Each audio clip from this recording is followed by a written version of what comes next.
think it's connecting. There we go. Wonder Ride. This song is called Wonder Ride. My dear, this is my birthday present to you, to celebrate the day that heaven made you. It's remarkable that we both found one another. The day we set out on our transformational ride with each other at each other's side, it soon became evident that we are both changing. And it's such a wonder ride, my dear. Yes, it's such a wonder ride. Hold on tight, tightly, my dear.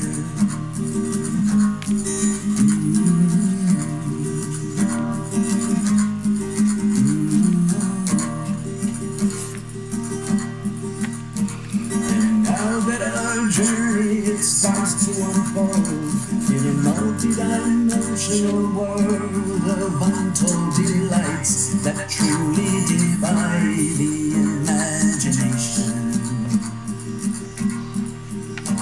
You've naturally taken it upon yourself to document all the nuances that go to make up a story of extraordinary proportions.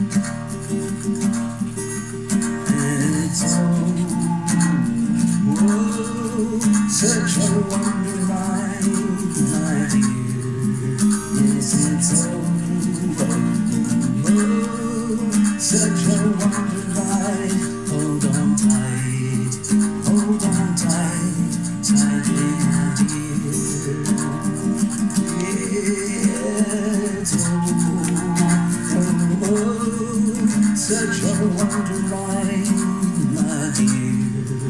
Yes, it's such a wonder ride. Hold on tight, tightly, my dear.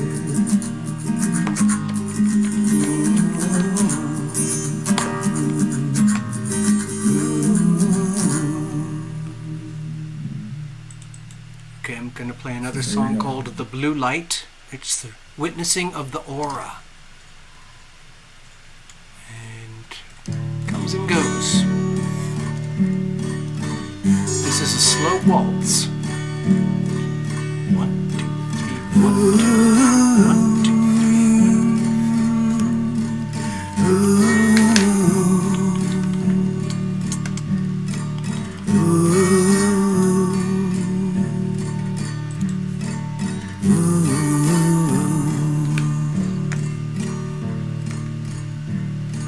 I've witnessed the blue lights around you,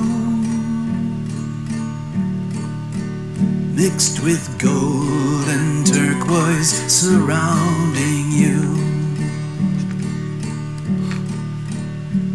pouring down on you like a shower that you shared with us for an hour. And though sometimes it feels like it's fading, I know you won't let it all disappear. Your love is the essence, it burns incandescent. Your love is a lighthouse, my dear.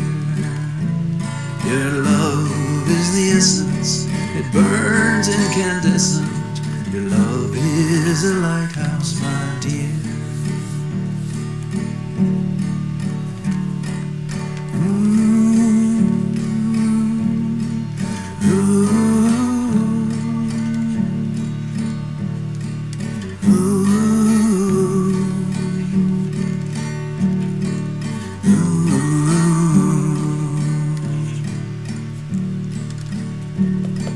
We need the light shining eternally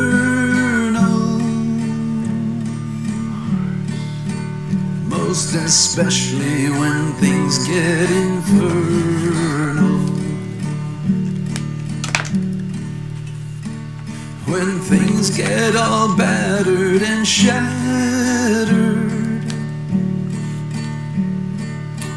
lost in darkness, that's when it matters.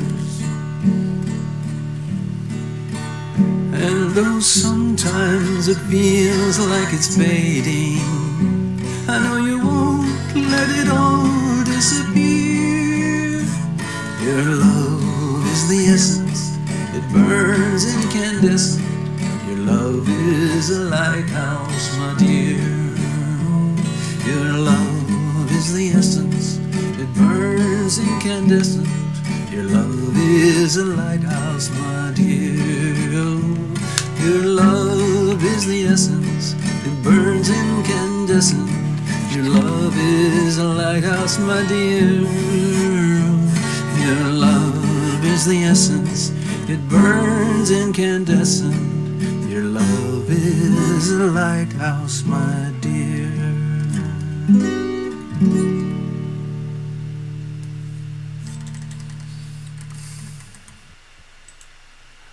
Alright, I'm going to play another song called Through the Ether.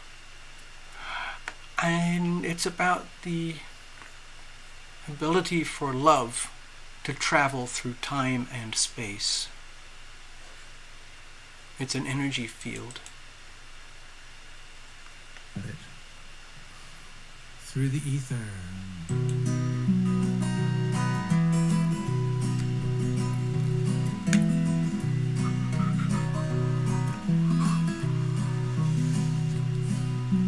Laying up and around in our mountains, in our seas, in our forests, with all of our stones, exploring one another, pushing our boundaries like new lovers. And you comfort me through the ether, and you tell me, I can tell that you're worried about me. And you assure me through the ether that we're okay, everything is gonna be okay. That you're holding my hand all the way.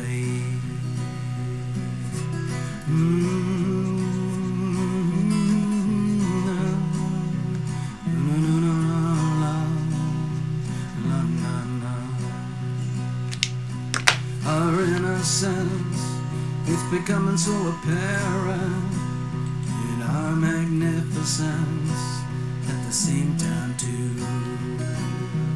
With your permissions and our shared ambitions, we get the chance to discover our own truths. And you comfort me through the ether, and you tell me, I can tell that you're worried about me. And you assure me through the ether that we're okay, everything is gonna be okay. That you're holding my hand all the way. That you're holding my hand all the way. Holding my hand all the way. Holding my hand all the way. Yeah, alright, I've still got some work to do here, so give me a few moments.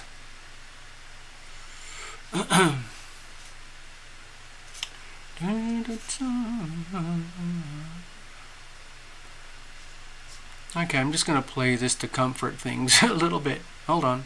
It's called I Am Guided, I Am Protected.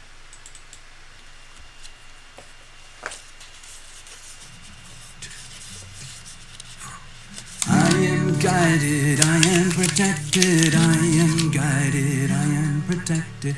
I am guided, I am protected, I am guided, I am protected. I am guided, I am protected, protected, I am guided, I am protected, I am guided, I am protected, I am guided, I am protected.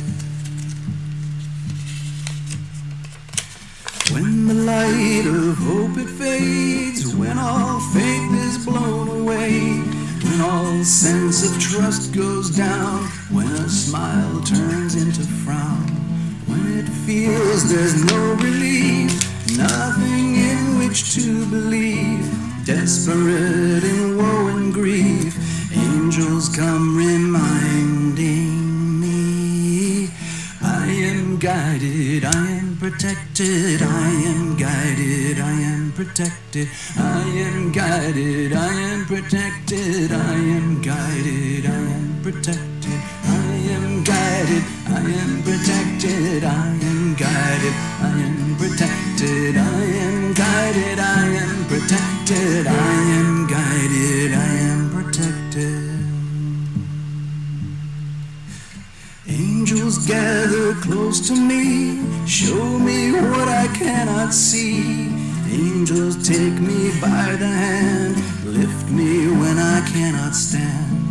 Angels lead me through the dark, soothe and tend a broken heart, laughing at the circumstance, crying while we sing and dance. I am guided, I am protected, I am guided, I am protected, I am guided, I am protected, I am guided, I am protected, I am guided, I am protected, I am guided, I am protected, I am guided, I am protected, I am guided, I am protected, I am guided, I am protected, I am guided, I am protected, I am guided, I am protected, I am guided, I am protected. Yay. Alright. Here we go. Thank you so much. Thank you, Fluffles. Yay. So, I'm just making my astrodoodle here as we rumble along in our Sunday night reverie. Thank you all for being here, of course. For me, this is almost a religious experience. And I even see the little crosses from Esther. Thank you, Esther. I'm glad you're having such a beautiful day in Western New York. No humidity. Oh, that's beautiful. Sunshine fairly warm with coolness in the air. Perfection, yeah. Well, just to get you a perspective, dear Esther, right now, as you know, TL is transmitting here from, let's see if the cameras will pick it up, sunny Las Vegas, and right now outside the front door it's about 112 degrees.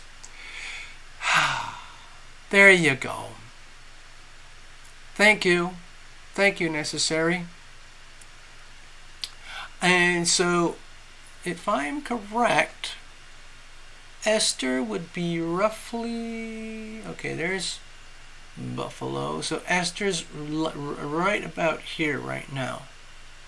It's actually a very beautiful, luscious, rich part of the country. You got 4 seasons.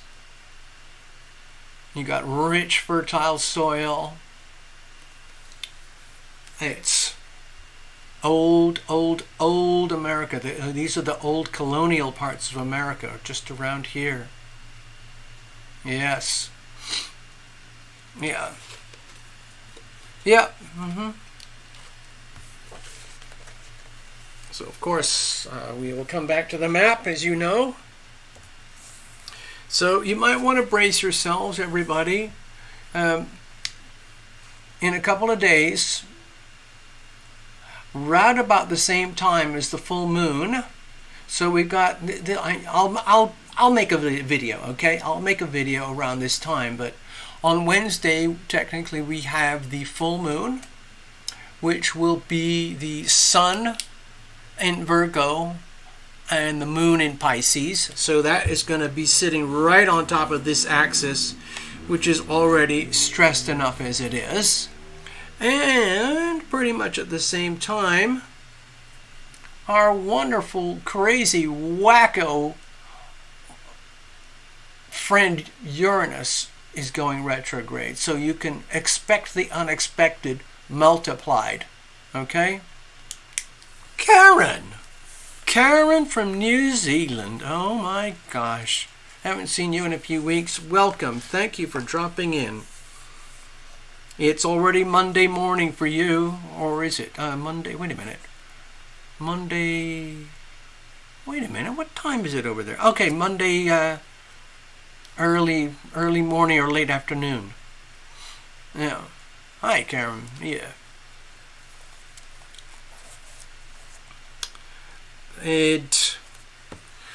So there. Okay, so we've got a reading lined up for Fluffles. We've got a reading lined up for Tina. Wonderful. Now, let me just mark this over here. So this full moon, it's going to accentuate the subjects of the way I do my astrology about pretty much anything and everything that's not working, especially when it comes to health, especially when it comes to deep personal relationships involved in health matters. Perhaps you have a loved one who is in very deep trouble, or perhaps you're in very deep trouble and you have loved ones concerned about you. Or if we look at the global scale, we are realizing, of course, on the global scale, that simply because of who we are and what we do as people, we've got 8 billion people here, and when you put that many people in this little box, things are going to go wrong now and again. And sometimes when they go wrong, they go very badly wrong, like massive, diseases, outbreaks of all kinds.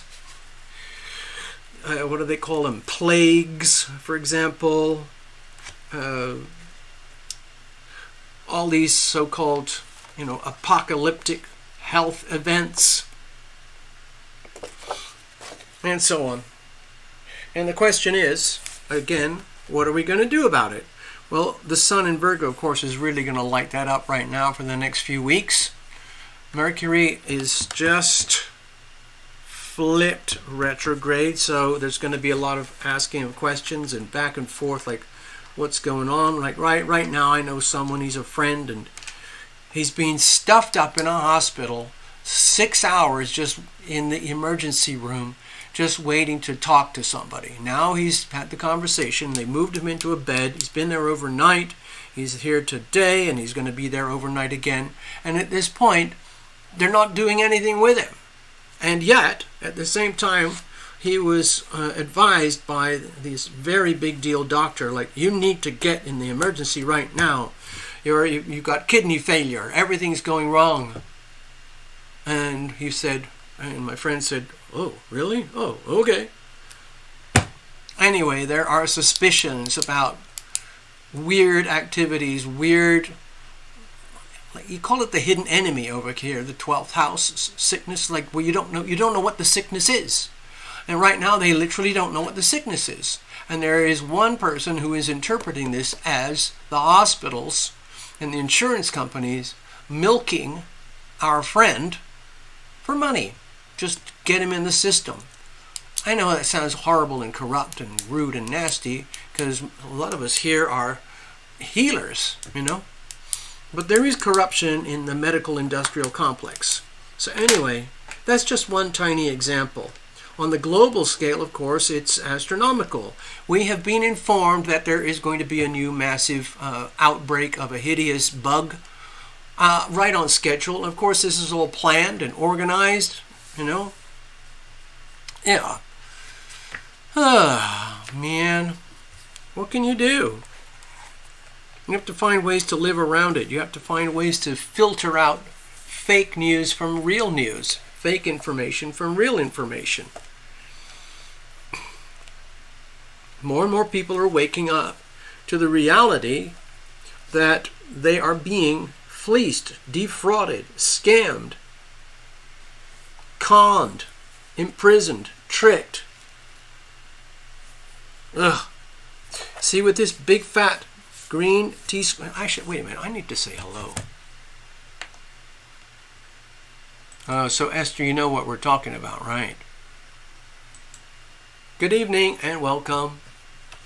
This is TarotLumination Sunday Night Live. We're going to do a couple of live tarot readings. If anyone's new here hanging out, you can just observe and watch. If you want to get involved, you go over here. I'll show you. Go to TarotLumination.com on a device or another tab on your computer or something. Click the donate page, click the donate button, throw in a pile of money, and you get your live mini reading. Thank you very much. Anyway, pretty much all of us here have been for years together, hanging out like our little community, our little campfire, our virtual campfire. And I love it. Thank you very much. So, Esther, so you know what's happening. I mean, I've been involved in these things. I've been in hospitals a lot. And not too recently, but, you know, I've had my fair share of really hideous, horrible health issues. And we deal with it. We deal with it as we go along. Everybody's built differently. The friend I was talking about, for example, has a massive stellium of planets all piled up in the 12th house. So you can imagine loss, chaos, and the failure, and the sadness, and the tragedy, and the inexplicable mess. It's just one after another. It's very frustrating. Very frustrating. But at least we have a chance to sort of work on things right now, because the Virgo energy is very strong. Okay? So let's stay hopeful and positive, all right? Let me go back.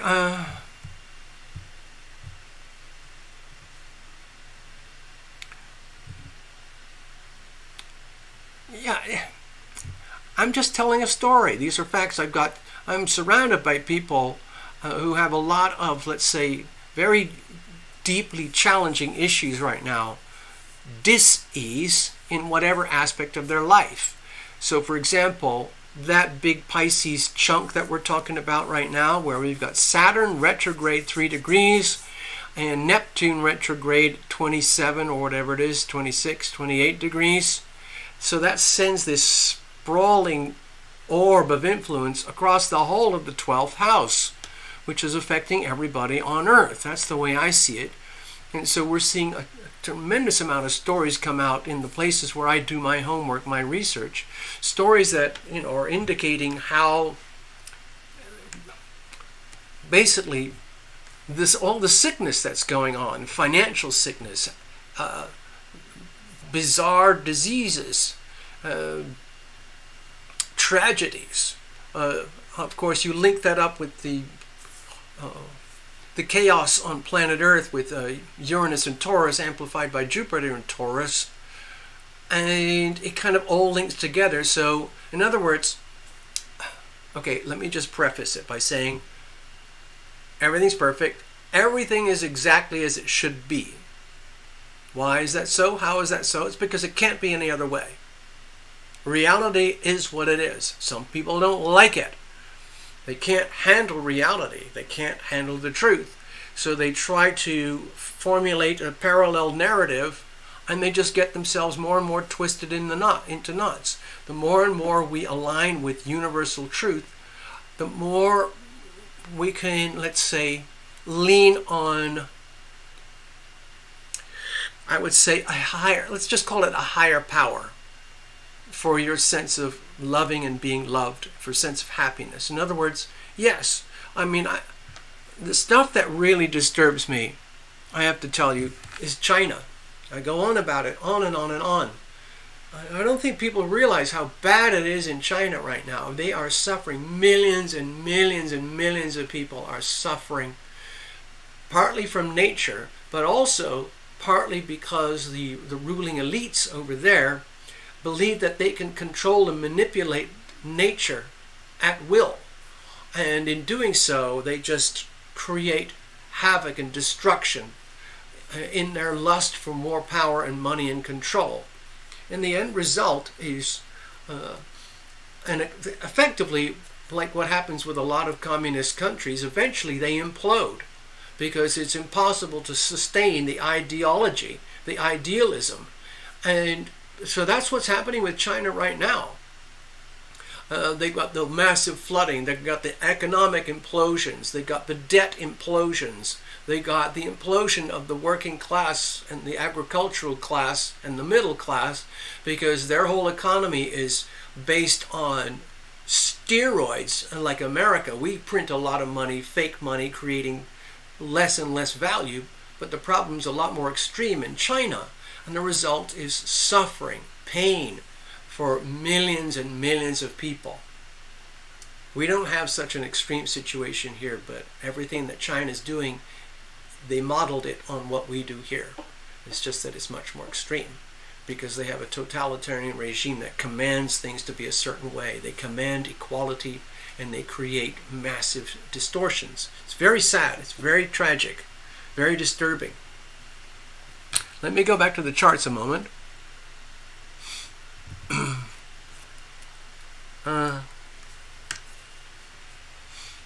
Oh, hold on. I'm just trying to catch up with notes. I saw something there, necessary truth. I miss Path as well. Some of you know Path Traveler passed away a couple weeks ago. And she is still very much a vivid and feisty, wonderful, loving character. She just happens to be on the other side. But she's around. She's still very strong. And every now and again she pops in to hang out. Okay? So don't be surprised. We'll see what happens. But yeah, I do miss her. I really, really, really miss her. She was a tremendous inspiration for me. She always found a way to lift me up and shine the light, basically shine a spotlight, a beam of light and love to, like, come on, Tio. You're more than that. You're more than the problem, okay? So yeah, I miss her too, yeah.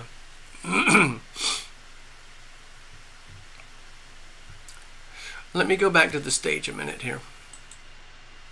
Okay, so as I've said, for quite a while we've been having this big fat green triangle. This is the Grand Earth Trine combined with the sextiles towards Neptune and Pisces, so that things, making things very, very harmonious and sweet and gentle, while in fact we're going through some extreme turbulence. If you dissect the components here, there's a tremendous turbulence going on in the planet here right now. We've talked about this in other videos.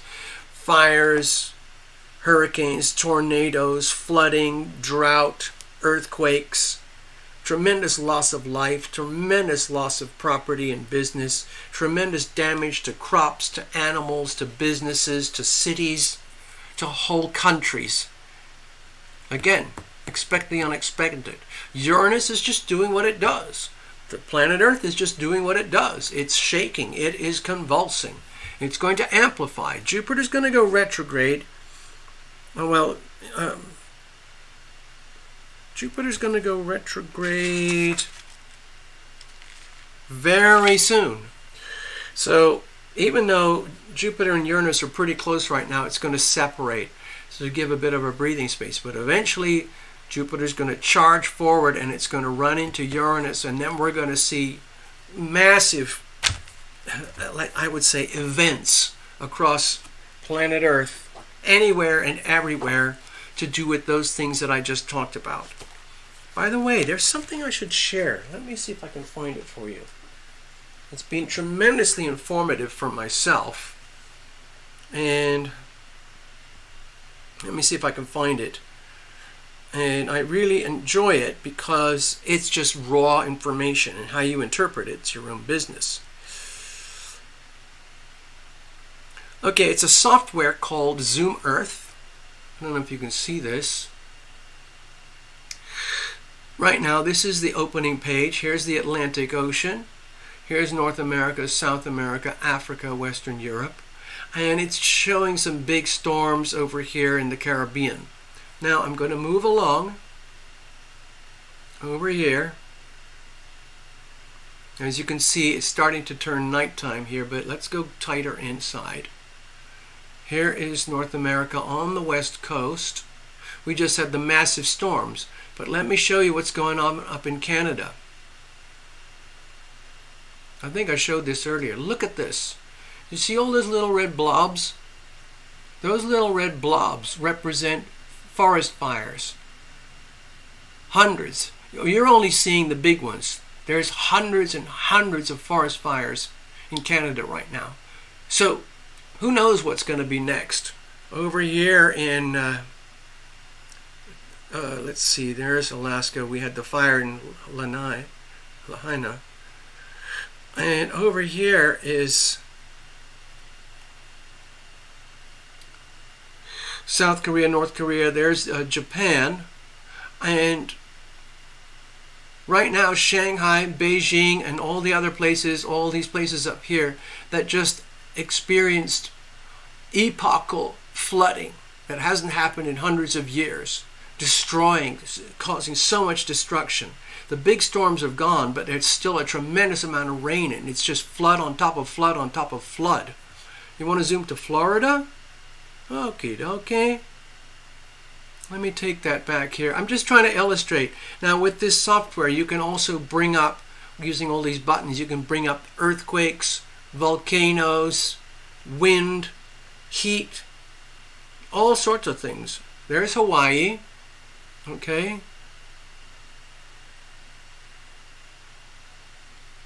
Okay, there's a fire right now, and Lahaina was, I think, over here. Let me go over to Florida, just for fun. I'm just doing this for fun right now. Okay, so look at this this is a massive, massive storm. It's still pretty new. It's way out in the Pacific, so it's not going to matter much. Okay. Well, it has, Esther, it's true. We're always getting storms, but every 84 years, the planet Uranus goes through the sign of Taurus for a 7-year journey. And for those 7 years, we get tremendous amount of highly unpredictable, shocking weather and geological events across Earth. And it will calm down. Once Uranus moves into Gemini in a couple of years, it will change. Things will get a little more calm. All right, here's Florida. There we are.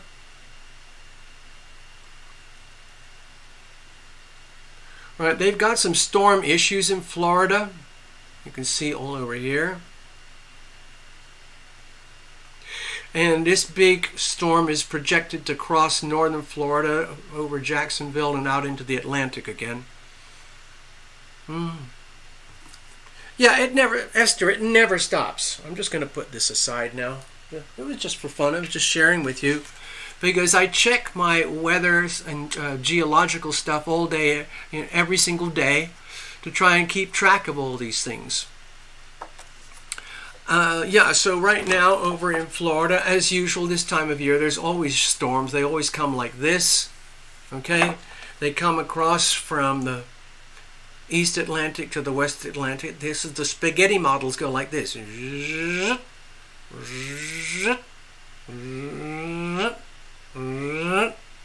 of course, depending on where you live, close up, you're either going to get slammed with hurricanes or not. But there's Florida. Thank you for asking. So,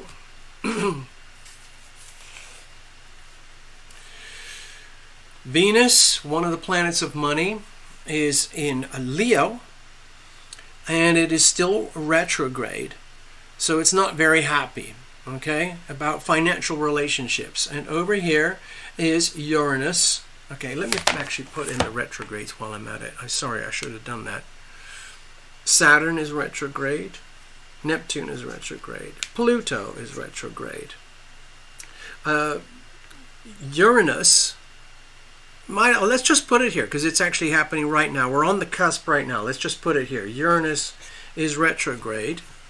And Mercury is retrograde. Okay, 1, 2, 3, 4, 5. Okay, let me just double check.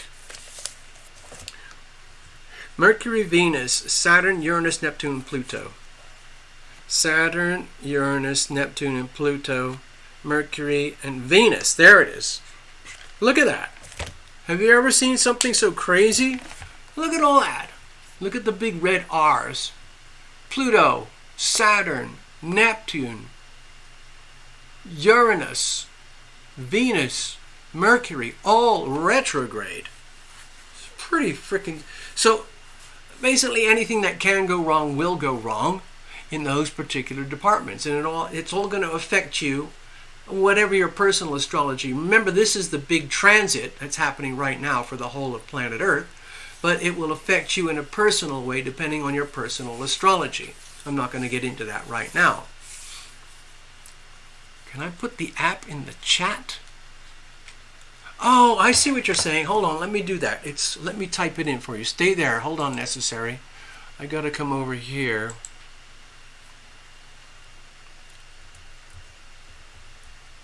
Oh, it's called...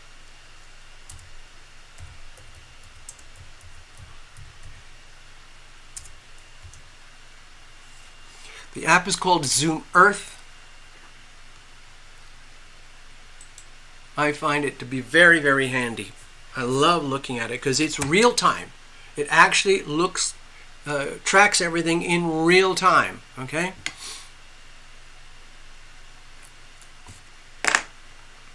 Anyway, this is kind of where we are astrologically right now. Today is the 27th, but when you think of the orbs of the planets and the shifting that's happening on, we're into the energy, all the retrogrades, Mercury, Venus, Saturn, Uranus, Neptune, and Pluto, plus we got the full moon coming up.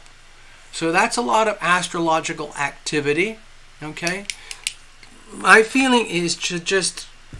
you could just ignore me and just get on, deal with your day-to-day life and just deal with things as they occur, whatever they might be. In my own world, I'm dealing with very important issues regarding finance, okay? And lots of homework regarding finance because it's such an important thing.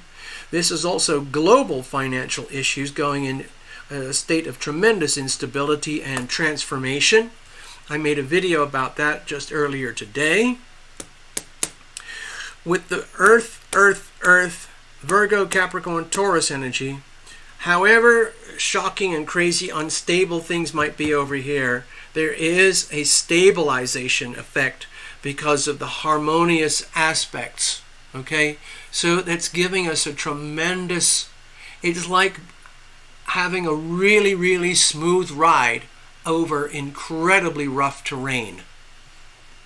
Now at the same time, I've talked about this before many times, this is the nodal axis, Libra South Node. We have to grow out of that as a people, and we have to aim towards the Aries North Node and start to reclaim our sovereign selves. So that's what's happening across planet Earth. There are tremendous convulsions happening across planet Earth right now, politically and financially. Politically speaking, all over these regions here,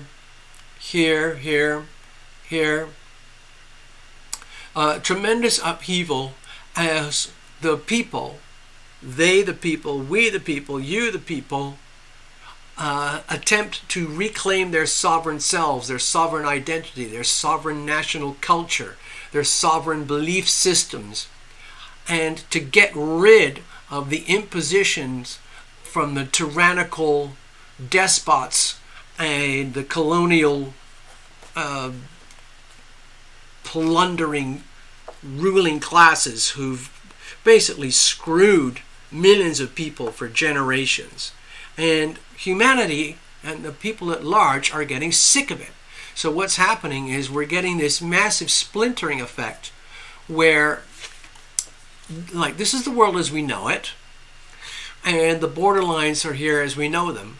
But what's happening is a massive, very slow, gentle realignment between everything that is not the United States and everything that is aligned with the United States, like Western Europe, America, part of Mexico, North America, Australia, New Zealand, Japan, and parts over here.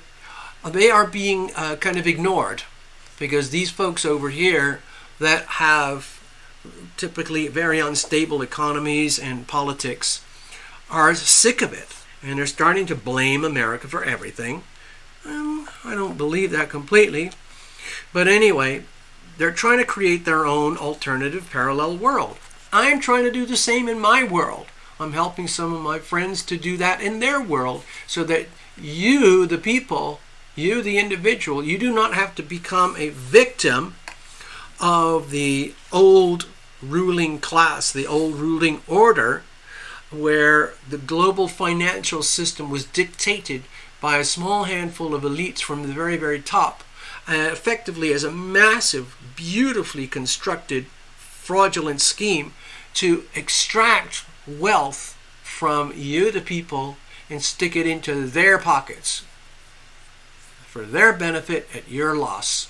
Okay?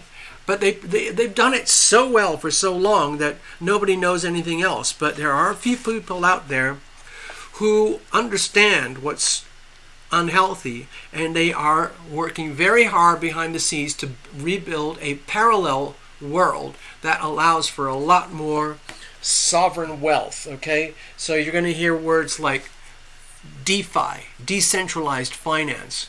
You're going to hear like a decentralized political systems where everyone's going to be much more nationalistic and culture and religion oriented, and that's almost like a regression to traditional, I would say, more conservative type behaviors and environments and circumstances, and a big middle finger to the super ultra elites who are trying to impose the CBDCs, central bank digital currencies, and all the so-called ESG and DEI agendas, corporate uniparty political agendas, just dumped on we the people by these arrogant, self-righteous monsters who are trying to,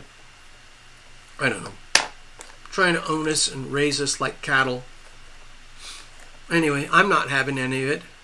I'm working to live in a parallel life and world, and I'd be happy to help you guys too, okay? Anyway, so that's, I don't know, if anyone's got any questions, let me know. You can stick them in the little box over there, and eventually we'll get on with a couple of readings. All right, so let's have a look here. Tonight it's just plain old water. Thank you.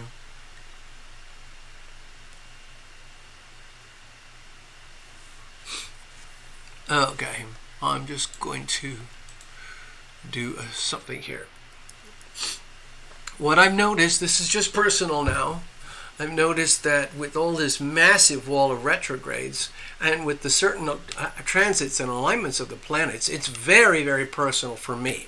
Like when I take my personal astrology and I overlay the astrology with the current transits, I'm not going to go into details, but it's like, oh my God, it's like, it's a very, very heavy pressure.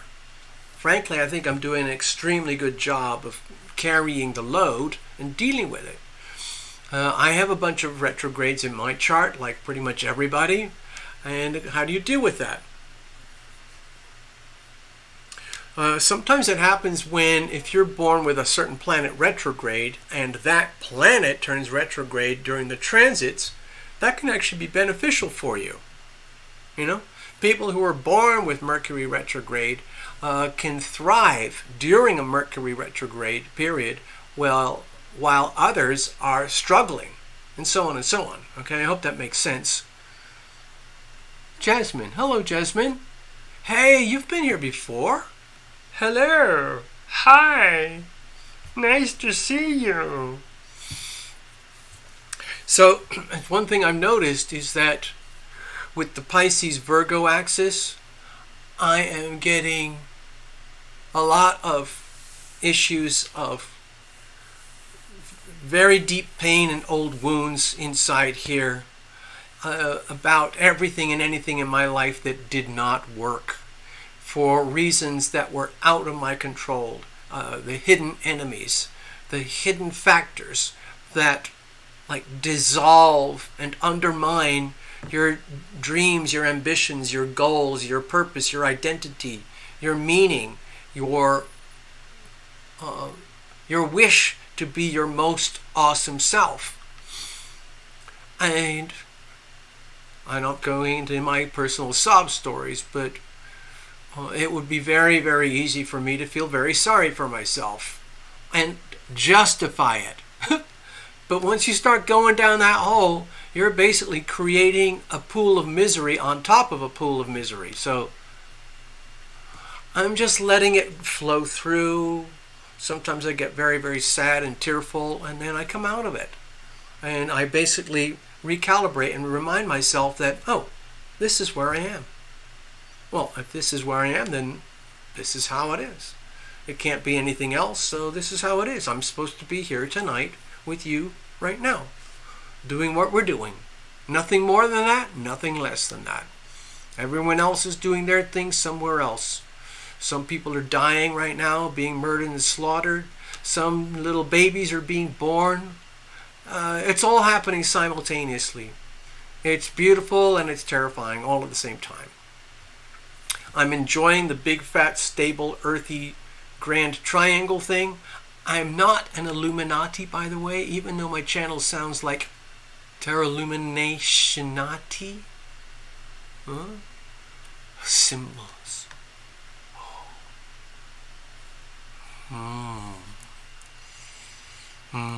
I'm not that. Okay. So don't worry.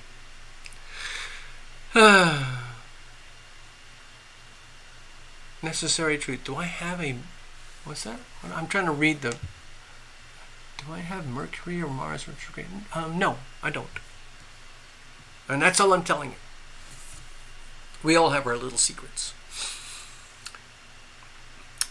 Anyway, I made a couple little videos earlier today. I posted them out. I don't know if anybody saw them. It was some of my rant stuff where I'm talking about global politics and finance and those things, just to kind of get it out of me so I don't have to do it. So I don't do it here tonight all night, rambling about all these scary things that are happening out there.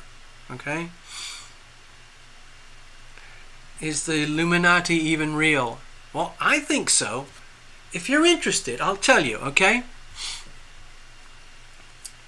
There's all sorts of myths and rumors about, the Bilderberg groups, the Illuminatis, all these secret societies, the Church of Rome or whatever it's called, the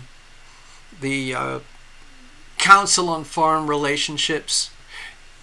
There's a lot of material out now that did not used to exist in the public domain a few years ago. I learned a tremendous amount by one person in particular. In fact, I'm going to type it in the chat here. And if I can remember, give me a second. What's it called? What's it called? Okay, the name is Janet Osbard.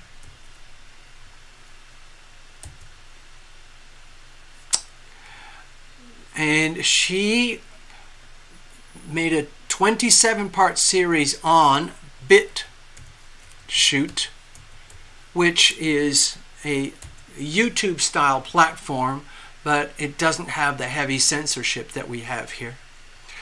And the series is called Fall Cabal. It's called Fall Cabal. It's about the fall of the cabal, and cabal is another word that describes like a secret society. And I was mesmerized, and I totally believe all of it as well. And so if you want to think of me, I'm a conspiracy crackpot extremist, fine, I don't care. But I feel much more calm and comfortable inside knowing that everything that I ever suspected is true. It's very, very comforting. And if you think about it, it's basically a collection of the world's most powerful people who control all the money, they have all the power, they have all the assets. It's about, there used to be about 400 multi-billionaires who owned and controlled everything on Earth up to about 2018, 2019. Okay? And then something happened January 2020, March 2020, and the whole world changed forever. And those 400 elite multi-billionaires who own and control everything inside the cabal, they're now down to 1 million. Sorry, 100 multi-billionaires, because they're much bigger and they're much more powerful, and the others are diminished. So it's like this extreme, it's not even a pyramid of power, money, and control. If you think of 8 billion people, like, okay, here's planet Earth, all right? Okay, there's 8 billion people here, and there's about 400 people at the very, very, very, very, very, very top. If you want to add their, associates, you could probably call it like 2,000, 3,000, or 4,000 people at the very, very top. And they're all affiliated with the Bank of International Settlements, the International Monetary Fund, the World Bank, the United States Federal Reserve, the United States Treasury, the United States Federal Government, all the other central banks around the world, plus all the mainstream media. In America, for example, that would be ABC, CBS, NBC, MSNBC, CNN, and so on, plus all the newspapers. That's the cabal. They own and control everything. And they literally do. So the whole series is finished right now. She hasn't done any updates in a while because she hasn't needed to, because she disclosed everything. But that's her name, Janet Osebard. The platform is BitChute, and the series is called Fall Cabal, all one word. It's very disturbing, but also very illuminating. It's extremely educational. So there you go. Yeah, it is real. I am absolutely convinced it's real. You know what? I've just decided I'm going to share a little story. It's about my personal misery and all my woe is me about things that coulda, woulda, shoulda. Okay? Anyway, here I am at the very lowest end of the American economic spectrum. Do I look poor? No. Do I look really sick and unhealthy? No. I'm actually doing okay in my own way. It's just that there are a lot more people in this country who have a lot more dollars. But how do you measure wealth? How do you measure happiness? I have a deep reserve of happiness in here. And nobody can take that from me. But I lived a life where I had certain, let's say, natural gifts or talents like everybody. And they were recognized very early, and it's mostly to do with art and music and writing, but especially the music. The writing was later on. Excuse me. And in the music world, I was, I think, very lucky, because I had a chance to just go crazy, go berserk, and do my best to be a pop star, rock star when I was a young lad, a very, very young lad. And each iteration of my new version of myself, with my pop groups, my band, my buddies, my musicians, all of that, reach a crescendo where the project, let's just call it the project, whatever it was, a song or a band or a group or a recording or some shows, they were spotted and recognized by the decision makers, by the, let's say, the people in the industry that make the decisions. I think they call it the A&R department, artist and repertoire. Those are the people who would go around the country scanning and searching for the latest talent. And so I had 4 huge, major opportunities presented to me, mostly personally to me, but also to several whole bands. which would have been absolutely life-changing, as you can imagine. Some young kid from nowhere in particular suddenly gets this deal, and you get catapulted into fame and glory and money. I've been exposed to that. I've been around people who do that. So I know what it's like in that world. But the tricky part were the contracts, because the contracts took me from an innocent, sweet, I would say naive, ambitious young lad into a world of extreme sickness and depravity. And I realized I can't do this. There's financial, hideous corruption, other horrible things I'm not going to talk about, but effectively I walked away. And it broke my heart, because if I had signed those contracts, I wouldn't be here today. I would have probably survived like 5, 10, 15, 20 years in the industry. I would have become an alcoholic, drug addict, and dead by, before I'd reached maturity. Yeah, I had some big stuff going on in Nashville. That was just another one of the stories. But anyway, I still write songs, and I still have them, but they're more or less invisible to the public, and I can't really produce them to the quality what makes sense to the consumer anymore. The consumer's ears typically like things to be very well polished and very well presented. As you know, that's not my gift. I tend to be a little scrappy and rough on the edges. But anyway, so I've been waking up and going to sleep with some of those memories, and it's very, very heartbreaking, very, very painful. But instead of getting angry and bitter and vengeful, I just let it go through me, and it comes out the other side. And then I remind myself that I'm an extremely lucky man. I'm a very wealthy man. I'm a very happy man. I'm a very blessed man in my own way, even today. Okay, so I never made it with the big money and the big fame and the power and the glory that goes with massive stardom in the pop and music world. Who knows, maybe I would have been an icon, or I would have stabilized. Maybe I would have married, had kids, and made records and become a friend of Paul McCartney or Bono or something. I don't know, but it didn't happen. Anyway, thank you, Necessary. I'm glad you like the music. Hello, Steffi. Did you come here earlier? I think you did. I'm just going to scroll back through the chat for a minute. There's Jasmine. I said hello, Jasmine. I said hi to Fluffles. Anyway, we're here for the readings, okay?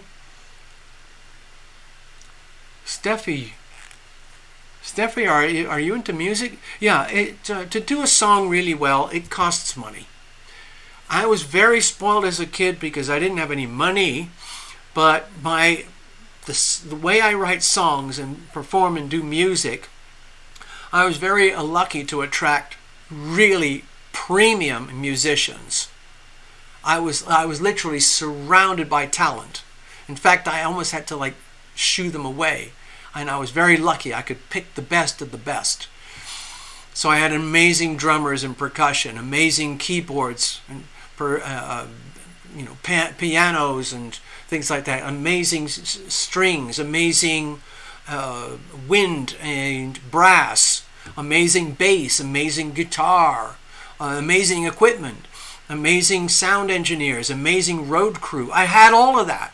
I was very, very lucky, but everything kind of exploded and crashed and burned when it reached the point of critical mass. So it never actually manifested. Yeah. Thank you, Esther. Yeah, the music industry, man, it broke me. It completely destroyed me. I have to admit it. I wasn't willing to, let's just make it simple. I was not willing to sell my soul to get the fame, the power, and the money and the control. So I didn't.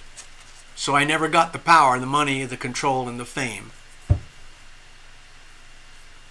Because there were other things that would come with it that were not acceptable.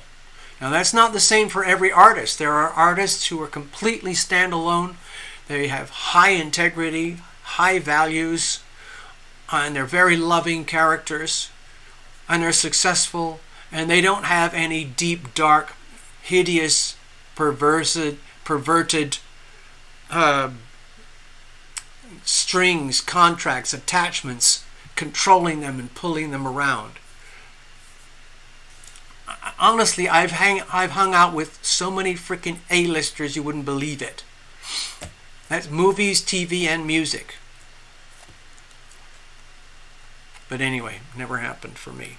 So I had my moments of misery. I'm looking at the Pisces-Virgo axis. And the earth signs are keeping me calm and stable. So there you go. Let's go over here. Let's get on with your show.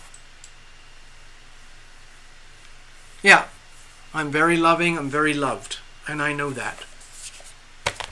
I have to tell you, let me go back just a second. I have to tell you that it gets really weird because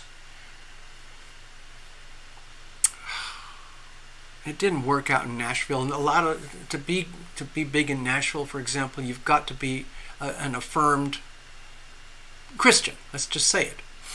And I'm not really quite that. I've had a lot of religious stuff in my life, but I'm sort of neutral. I'm just a being, a thing, and I seem to have a profound connection with the great beyond, and I try to share that as much as I can through art, music, and writing, and the channel TarotLumination.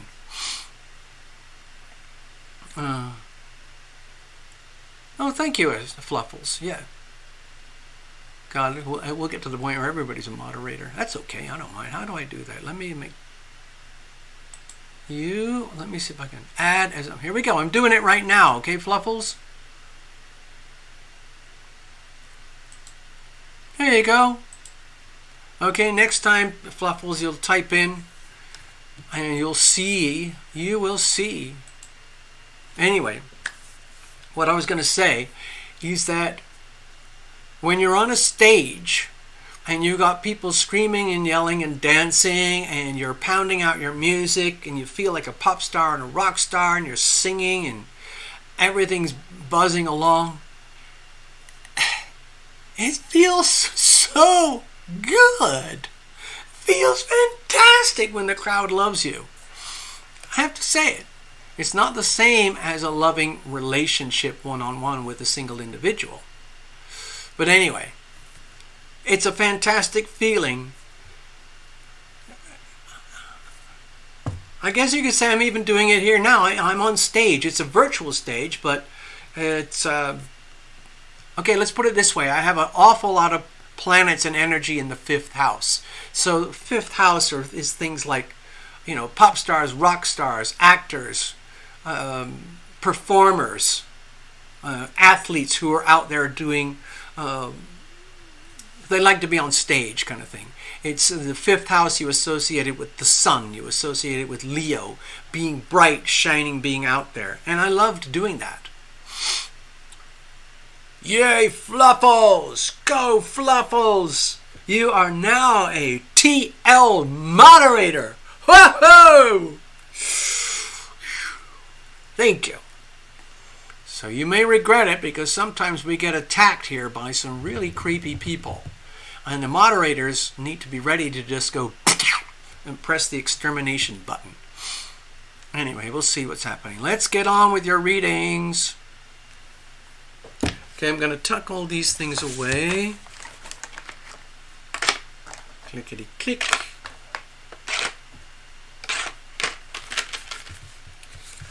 Put that up over on the staging, storage areas. Put that over here. Put that over here. I'm going to drop all this. Okie dokie. First up, we got Fluffles. Now, I'm pretty sure you put some notes, but I'm going to have to scroll back. Turn your up. Okay. I'm going to have to scroll back through the chat to find your notes. Give me a second. It's going to go way, way back. Okay, here we go. Let's see. Okay, here it is, Fluffles. If you can do me a reading tonight based on my question of perception of me, I'm not going to say who, but if we can just leave it there and see the perception of me, of X audience. Oh, okay, Fluffles, since you're asking questions and there's quite a lot of content there, I'd like to get a little more specific and condense it down to a basic understanding. So, are you talking about others' impression of you, or the impression of you from a single entity? Okay? I'm just going to get the cards out and shuffle it up, and we'll get to the notes when you get there. Okay, so Fluffles, when you're ready, give me some tighter clues. Are we looking at a relationship dynamic or a multiple layer ship dynamic? In other words, the way I'm seeing it in your notes is like, how am I perceived by potentials in my world? Perhaps lovers or clients or neighbors or something like that. Is that a big group thing, or is it a single individual that we're talking about? Or am I even close to understanding your notes? Okay, people's perception of you from people you go out with on weekends for fun. Okay, yeah. I understand that. The mirror effect. I mean, that's honestly, Fluffles, it's like everyone's built differently, but hopefully you get to a point in life where you start to realize the incredible value inherent in relationships. And there are so many ways that people relate, but one of the most important things is like truth, honesty, commitment, patience, understanding, loyalty, being loving when it's very difficult or very inconvenient, those kinds of things. There are fair weather friends. There are bad weather friends who are with you regardless. Some people will pledge their life for another, and so on. And it goes on and on and on. In the most profound relationship dynamics, we're looking at astrological opposition. So I'm going to go to something here on the charts. Well, I'm going to talk about it, okay? Right now, we have the Pisces-Virgo opposition, and we're coming up to the full moon in a couple of days. With that opposition, it's very big, it's powerful, it's very precise. So the issue of relationship is fundamental to the energy. And with a full moon, you're talking about Sun in Virgo, Moon in Pisces. So that's the maximum polarity you can get with anyone. And so over the next week or so, whatever happens after this reading that we do tonight, you might notice a few ingredients from this reading sort of permeating through your life over the next few weeks, like, aha, now I understand what TL was talking about on the 27th. I get it. Yeah. So, Pisces and Virgo. Let's go to the issue of polarity for example. In any relationship, if you look at the Aries-Libra axis, which is very powerful right now as well because of the North Node, we're talking about the energy of the other person relative to the energy of you. Okay? It's very, very important to put yourself in the Aries North Node dynamic energy and learn how to release yourself from the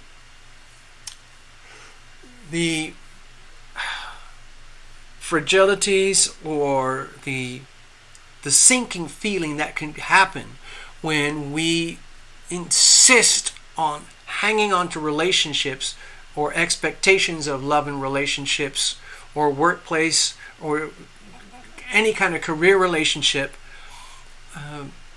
based on preconceived expectations, and then realizing like you can't function that way. It's so important to be your most fully integral sovereign self before you re-engage with a significant other or with others. Okay,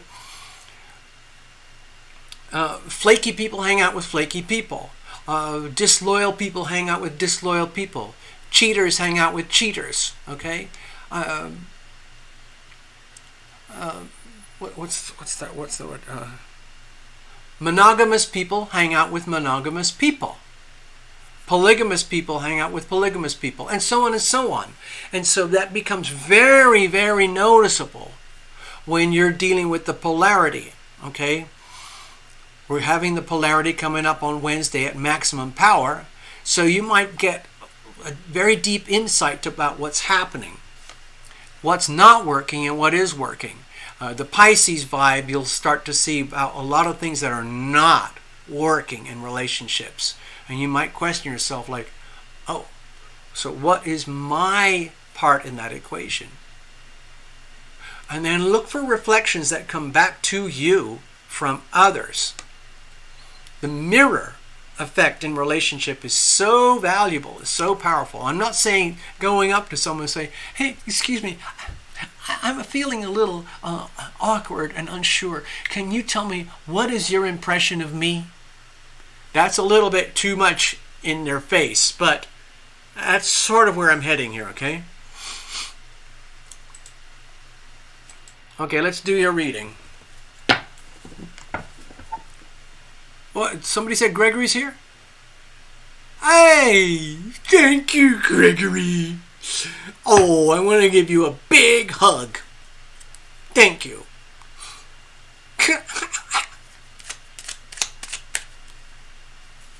Alright, so we're going to shuffle up. Now, cards are already pre-shuffled, but I'm going to go live in real time so that you are fully, let's say, covered.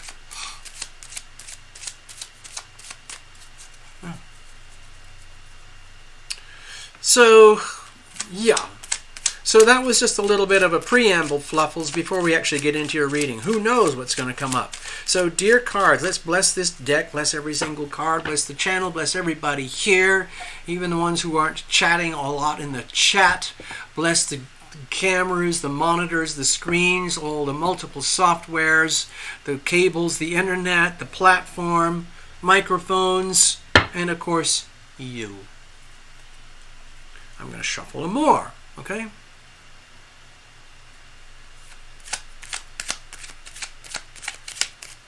Well, that's very good, actually, Fluffles, because if you're saying you're a regular at these places, that means it's like having a very, very constant, stable mirror, okay? A mirror.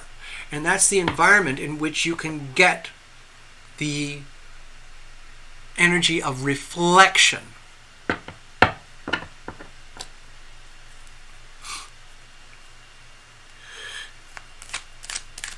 It's so, so, so important. Everyone's built differently.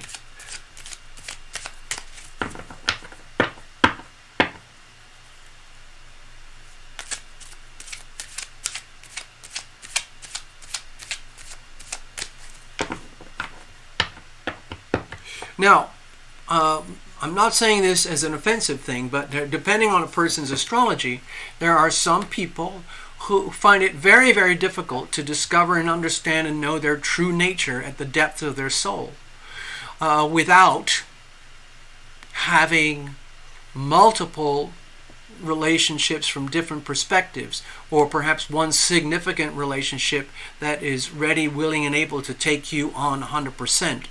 But that would have to be mutual. In other words, you would have to be willing to accept them in your life, in your world, 100%. Flaws and all, you know? That gives me an idea. I'm going to play the song in a minute. After your reading, okay? Yes, you're wanting feedback without asking them.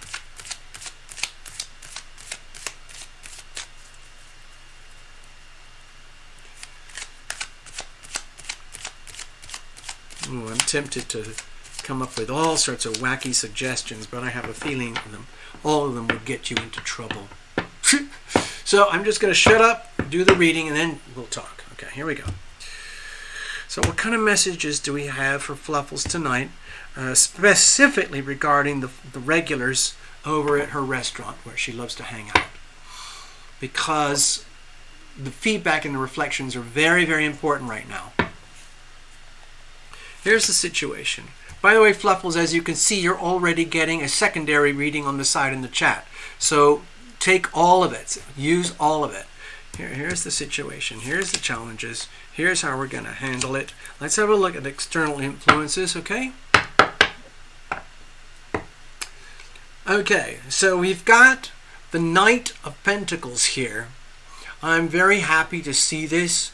It makes me feel as though you're in the right place at the right time with the right people for the right reasons, okay? And you are moving in classic Pentacles manner, methodically, slowly, and gently, with the maximum degree of respect and nobility towards your goal and your purpose.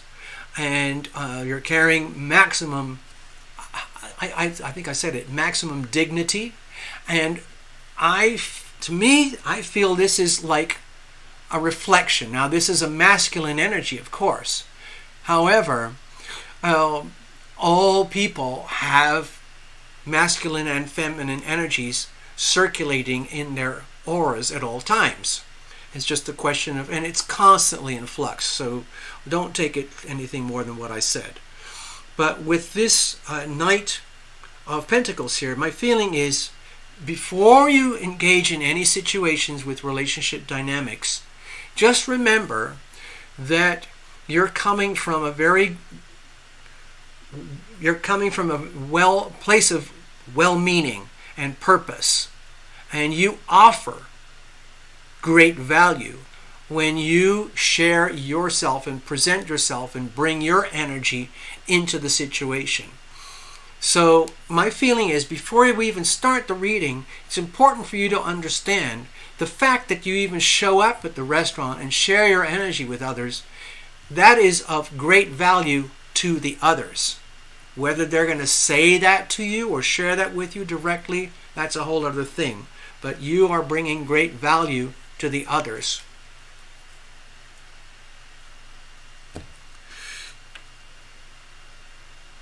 Right now I'm thinking about a series my friend has got me to watch. It's called The Big Bang Theory. It's outrageously silly and stupid, but it's all about relationship dynamics and how people learn about themselves through the relationship dynamics, especially the phenomenon of the mirror, in these very chaotic, very lively, very entertaining, silly, goofy, outrageous manners. Okay?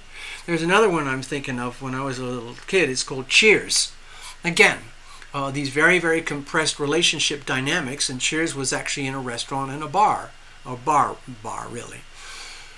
But also the restaurant dynamic is very, very important in the show called The Big Bang Theory. That's why I'm thinking about it. Anyway, you bring value to them. Don't forget that. Let's have a look. What's the situation itself?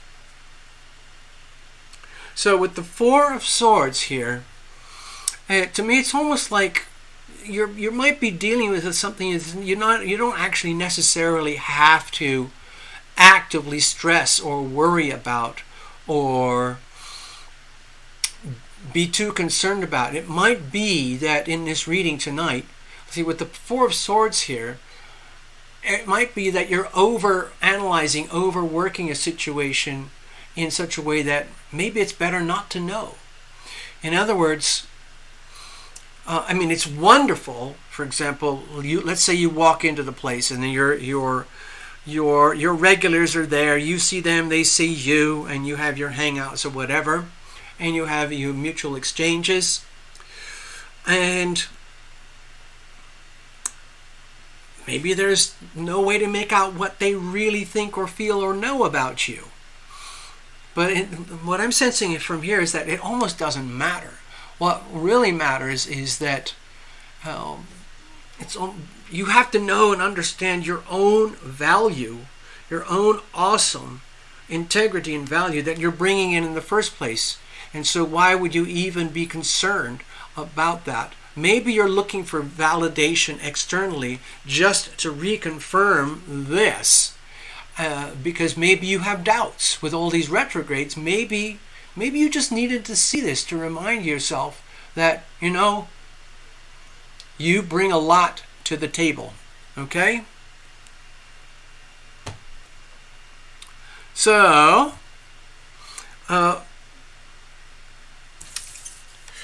with the Four of Swords here, I don't want to tell you how to live your life, but it makes me feel like you're almost better not worrying about this. It's almost like it's better just to go there and enjoy it for what it is. If something gets controversial or awkward or uncomfortable, you deal with it in the moment, and then you go home and you rest and you chill and you sleep on it, you dream on it, you absorb the experience. If you have a jolly rocking time and you learned something from that by reflection from the others, you take that home with you and you sleep on that and enjoy it and digest it and ingest it with all these retrogrades, and allow all these interpretations that obviously you would love to have that face to face, but that's very, very blunt. It's probably not good to do that. You don't go saying, hey, what do you think of me? You can't, don't do that, okay? And instead, just continue to be you, just continue to show up, shine your light, bring your values, have fun, enjoy the experience, don't be shy, allow for feedback. If somebody's offended by your behavior, so be it. If somebody is amused, or somebody laughs at your jokes, or somebody gets uppity or whatever it is, just take it at face value. And if it hurts, it hurts. If it's warm and fuzzy and feels good, put that in the bank. But either way, I'm suggesting here is just continue to be you, go through the experience, and then take it home and sleep on it and let it, let's say, ferment inside of you. Now, what are the problems here? Looks to me like you really want to know. Face on. I want to know. What does love mean? How am I perceived? I am loving. I am loved. Wait a minute. I am loving, but am I loved? I am loving. I am gorgeous. I am beautiful. But what is love? Does anybody really love me? I don't know. I want to know. Hey, mister. Hey, lady over there on the other table. Do you think I'm beautiful? Do you think you could love me? Do you think that I'm okay? Do I come across as this, or do I come across as that? Oh no, oh no, oh no. I just want to be loving and I want to be loved. Oh, can you see the problem with that? Anyway, it's understandable. So how are we going to move on? How are we going to deal with this going forward? I've already got a bit of a hint here, but we need to see for sure. Okay, I'm feeling a little bit awkward about this, Fluffles, but the way I see it is that the ego part of yourself is the part that is eager to know, face on, word for word, like if you're having a really heart-to-heart, one-on-one face-off conversation with somebody, like, excuse me, I want you to tell me exactly what you think of me, and then someone else would say, well, in return, I need you to tell me exactly what you think of me. Can you see that you're building a bit of a time bomb there? And instead, what I see with the Strength card here is that the ego part of yourself, in other words, the three-dimensional aspect of yourself, which is this rich, strong, powerful, capable energy, full of value and meaning and purpose that you bring to the world, would like to be appreciated at the level that you feel is appropriate and that you deserve. Even though a lion, it could be a lioness, I don't know. At the level that you deserve, at the very highest caliber, okay? However, the spiritual soul side of the self is saying, Fluffles, please calm down. The fact that you're a regular and you haven't been booted out because you're irregular or because you get people pissed off is a good sign. Please, just for the time being, enjoy being a regular and live through the process very, very gently. And take your time, sleep on it, and just enjoy being part of a community. You are a very valuable member, okay? You bring value and reflection to them. They bring value and reflection to you. It might not be face on direct, you'd like to have that, but you don't want to get into trouble trying to force a reflection, okay? Okay, Fluffles, I hope that made sense to you. I hope you got something out of that and you can take that with you over the next week or two. Okay. All right, Tina, you are up. Got to do a shuffle. All right. I am going to do a mischievous song. I wrote it for this amazing girl singer because I just had this. It's just a story that had to be told, and some of you've heard it before. The song is called "Hey Oh," and it's about, you know, women, but in specifically one woman, and some of the things that women have to deal with. Okay, so some of you will know the song very well, but here it goes. And I'm going to play this while I shuffle up and get the next reading ready for Tina. So, before we play this, the way to enjoy it, okay, I'm just going to have to go down here. All right, I don't want to tell you how to live your lives, folks, but the song is called Hey Ho, and I hired this wonderful singer to sing it. I wrote the whole thing, so I had to adopt the persona of this woman and then translate it into a real woman. And then I got some musicians and producers and everything. And this is the sample song that was going to go to a record company. But anyway, it didn't go much further because there were so many chaotic problems going on in the background. But if you listen to the words, dear Fluffles, you might relate. There's so many things that can go wrong, okay? Especially with all the retrogrades right now. But if you understand that in advance, there's less likelihood that things are going to go wrong. Or if they do go wrong, they'll go less wrong than they have to go wrong, okay? Okay, here it goes. So the song is called... So when I do this, excuse me, I have to do a little bit of stuff. I think of Russian Cossack dancing. Dun dun dun dun dun dun dun dun dun dun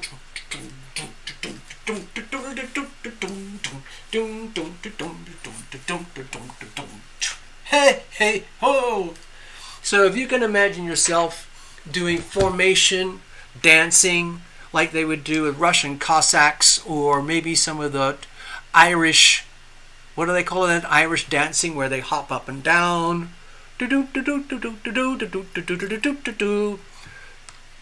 Anyway, I'll just play this song and shut up, and then you can enjoy it for yourself. Here we go. It sounds like this. Turn it up and start dancing, people.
go.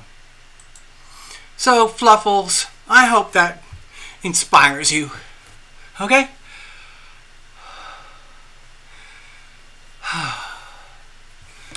It's a Taylor Swift cover song. That's right. I think that was your idea. It wasn't a necessary truth that I sent it over to Taylor Swift. And I remember those movies. I had those dreams about Taylor Swift. And we would hang out together. Oh,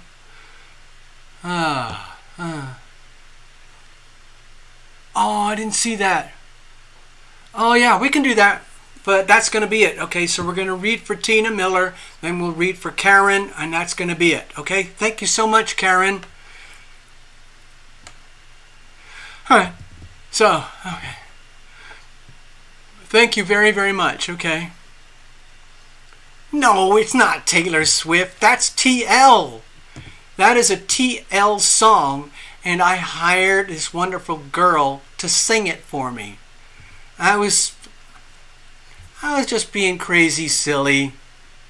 To be honest, what I was hoping is that it would attract a really awesome record deal, and they would make a music video to go with it, and I would make this outrageous, basically act out the whole thing like a little movie.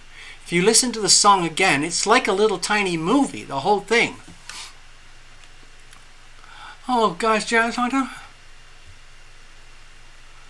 no, it's not Taylor Swift. If she sang that song just once and it went viral, I'd be a multi-millionaire within a matter of months. Yeah.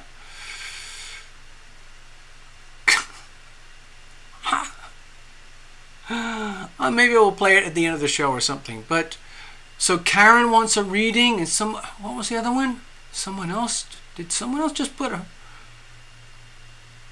Oh, Jasmine. Okay, let's do it. Okay, so it's going to be a crazy night. Jasmine, here's how you do it. If you're on a computer right now, maybe you can find another tab, or maybe go onto your phone or a tablet or something and go to TarotLumination.com. When you're at TarotLumination.com, find the donate page, click the donate button. It comes up with the payment processor. Scroll down. You don't have to even have an account. You can just swipe a debit card, credit card, fill in the numbers, and away you go. Just put in as many millions of dollars as you can afford. There you go. Alright, so where was I? Okay, yeah, we're doing the reading.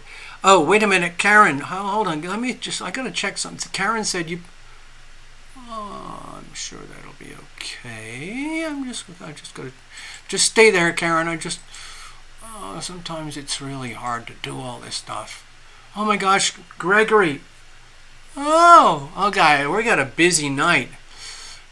All right, I wasn't aware. Okay, so, God, I hope my voice can make it. So we got Tina, and then, hold on, let me get, oh God, oh my God, what am I doing here? I'm making a total mess of everything.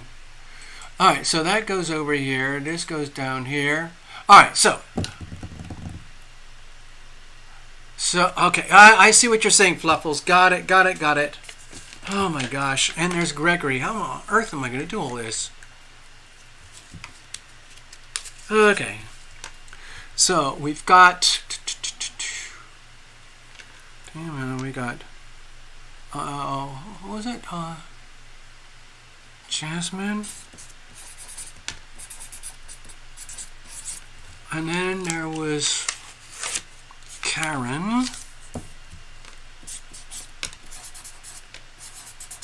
And I just realized Gregory's here too. Gregory put something in. Okay, Gregory. Oh God, I hope I can do this. Jeepers, man. Kind of caught me off guard. Okay, we'll just keep going, okay? Okay, what I'll do is this, because Jasmine came in later. How about that? So just type it in, let me know, okay? Alright, so what I have to do now is I have to get over here. Let me go to the stage so I can actually do the work. Okay, here we are. Okay, gosh. You know what? It's Mercury retrograde, so that's why I'm a little bit flustered. Well, I'm not flustered, but as you can see, it's very easy for things to go wrong. Alright, here we go.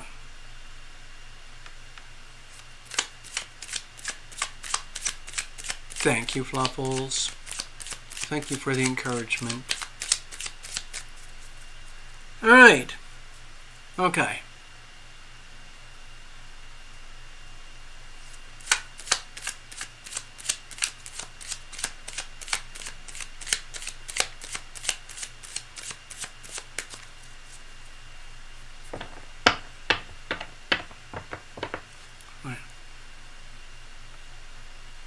I don't have any iced tea. I don't have any right now. I wish I did, but I don't. You know what? I've got an idea. Let me just check something, because I don't know how I'm going to cope. Let me just stay there for a moment, folks. I have an idea which might help me to... let's have a look.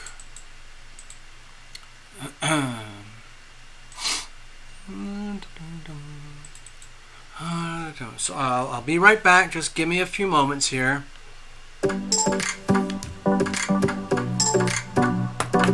Chat amongst yourselves. Dance amongst yourselves.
Okay, that plan did not work. Dear, oh dear, I'm not quite sure. Alright, so give me a moment here. Let's just get on with the show for the time being. And then, okay. I'm just going to have to rely on the water for the moment. I'm going to have to look for some kind of special beverage. Oh, gosh. Alright, let's put this over here. Alright, Tina. So that's it. We're booked up. We're way booked up. Okay. All right.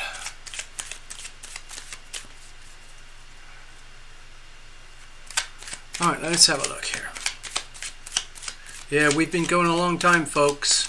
It's amazing we're still here. We're very, very lucky. All right, cards are well shuffled. Tina. I didn't see many notes, but is it about workplace dynamics? Because that was a real problem last week, or the week before, if I recall. I'm going to have to scroll back.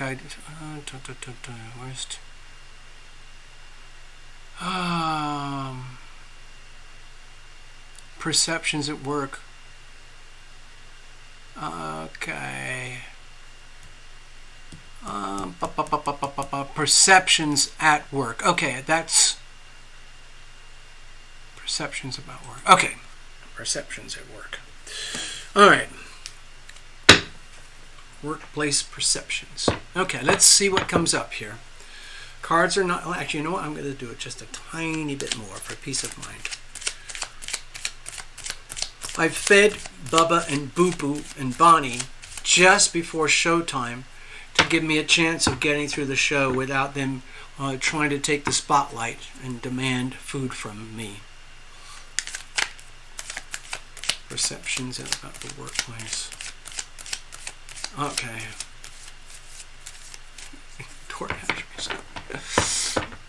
It's okay, Fluffles. And you know what? Stay there. I just saw something in the fridge. I'm going to grab that. It needs to be cold and fizzy.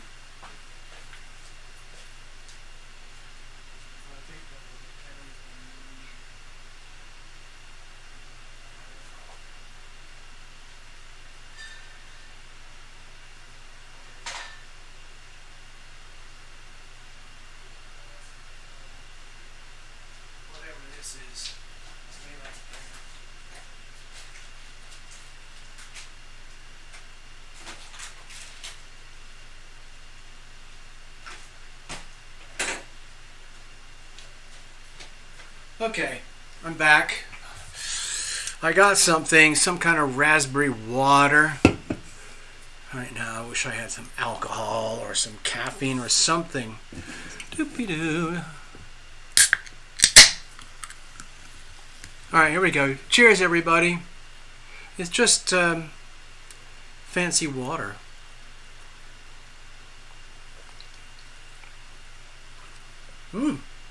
Wow, that's actually really good. Wow. Now it looks like I do commercials online for YouTube. Alright, here we go.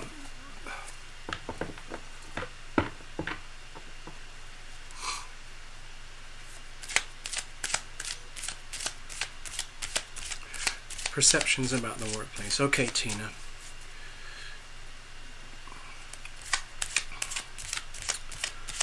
Alright, so let's have a look here.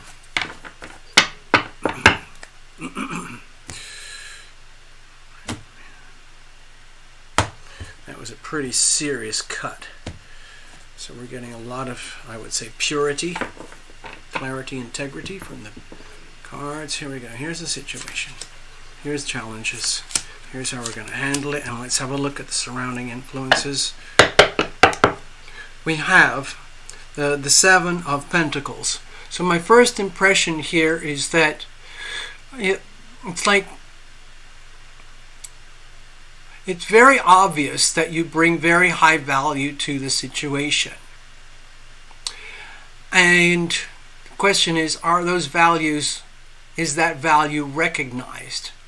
And is it not recognized? Because this is a card of entanglement and about the whatever it is, the limitations that are restricting the flow of your natural value, energies, and resources that you bring to life, the world, the table, to work, for example. Pentacles are very much associated with the workplace, the money that you earn from there, and the value that you bring in exchange, and so on.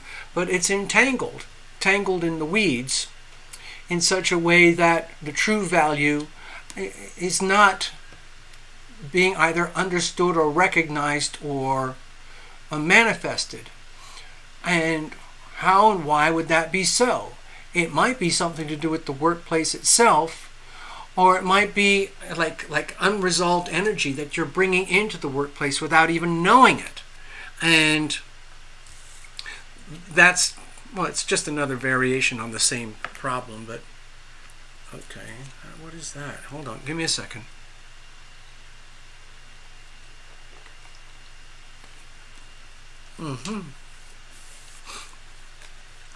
Okay. Let's have a look. See, there might be distractions in the workplace, or there might be frustrations or limitations, or what I would just call simple natural impediments. For example, it could be like the way the workplace is laid out, the way that people come and go, and how, like the actual geography of the situation. It might be that a whole bunch of co-workers are tangled up in their own psychosocial messes of their own, and they're bringing that to the workplace, and then that rubs off onto you, and then you end up effectively contaminated. And that's frustrating, because who wants to be encumbered or having to, operate in a workplace where you can't be fully effective and operational? All right, let's have a look. What's the situation itself?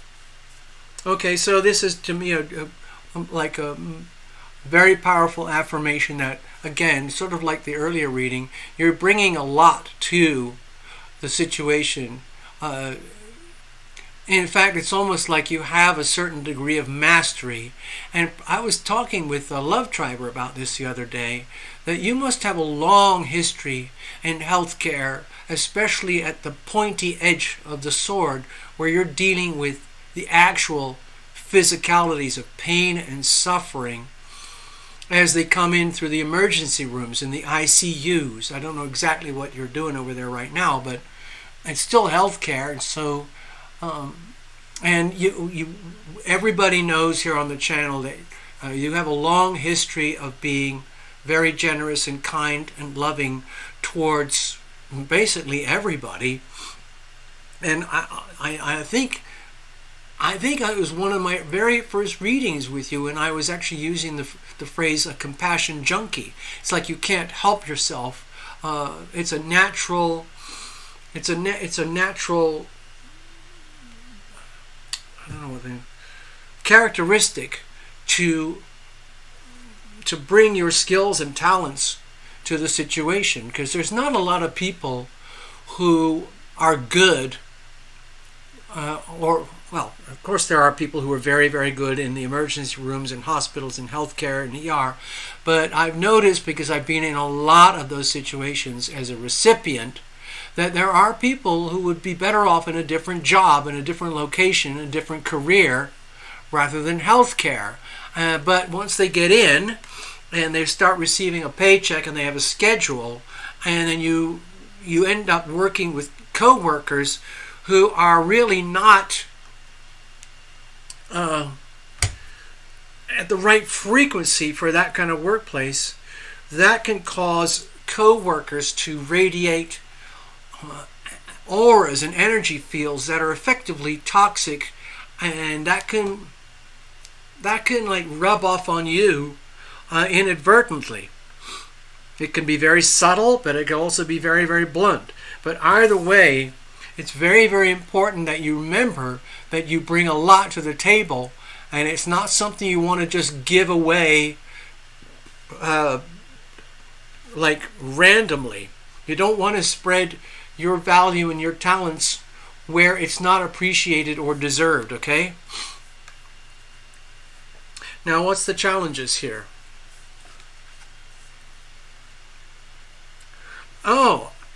With the Empress card here, maybe it makes me feel is that it's very, very obvious that the co-workers at all levels, whether it's management or entry level or whatever it is, they are not really aware or appreciative of who you really are and what you do and how you do it.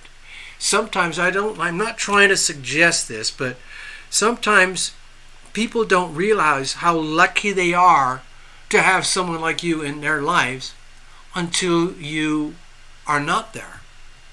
Okay? And I think you went in a situation like that before. I can't remember. Maybe I don't know, but maybe there was a situation where you showed up, you got this career. Maybe it was in Montana or Texas. I can't remember.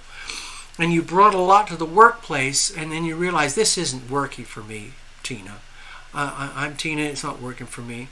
And you started to pull away, and that created a lot of problems because it's almost like people take advantage of you and they don't understand the true value of who you are, what you do, and how you do it. Because it's very valuable. But again, some people just don't get it. There is what I'm noticing because of a few people that I know by association. There are things that go on. Just give me a second here, okay, Tina? I've had a lot of weird jobs just to survive because my life has been so incredibly unstable. And so I've had a lot of work situations which were very, very precarious, frightening, scary, dangerous, uncomfortable, miserable. And a lot of that is to do with co-workers, because there are a lot of very dysfunctional, unhappy, miserable people in the workplace.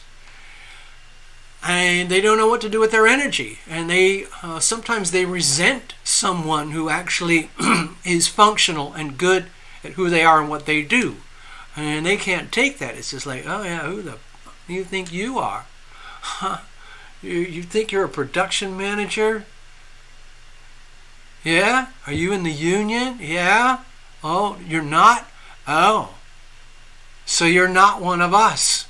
You think you're better than us. It just goes on and on, Tina. And these are things that, these are not winnable situations. So you have to start finding ways to sort of like alter your persona and aura in such a way that you can navigate through, let's say,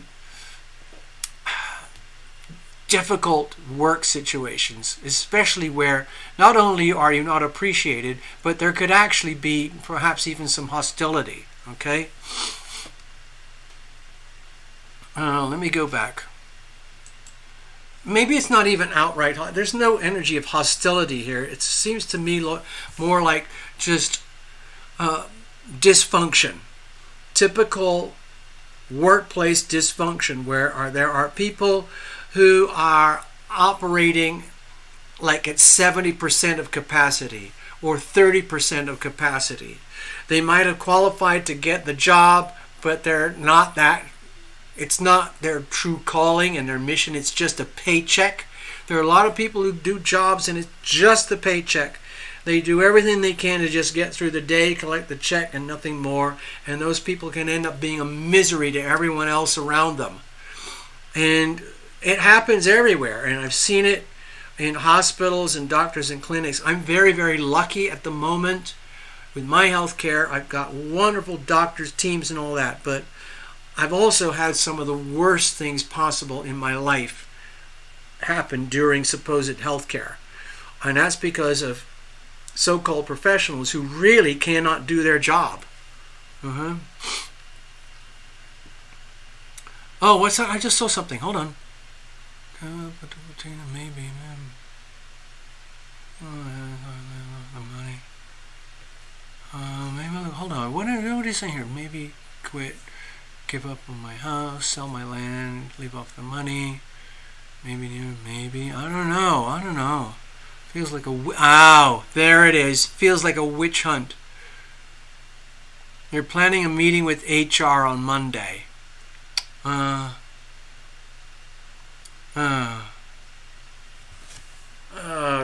Okay. Damn, that's so frustrating.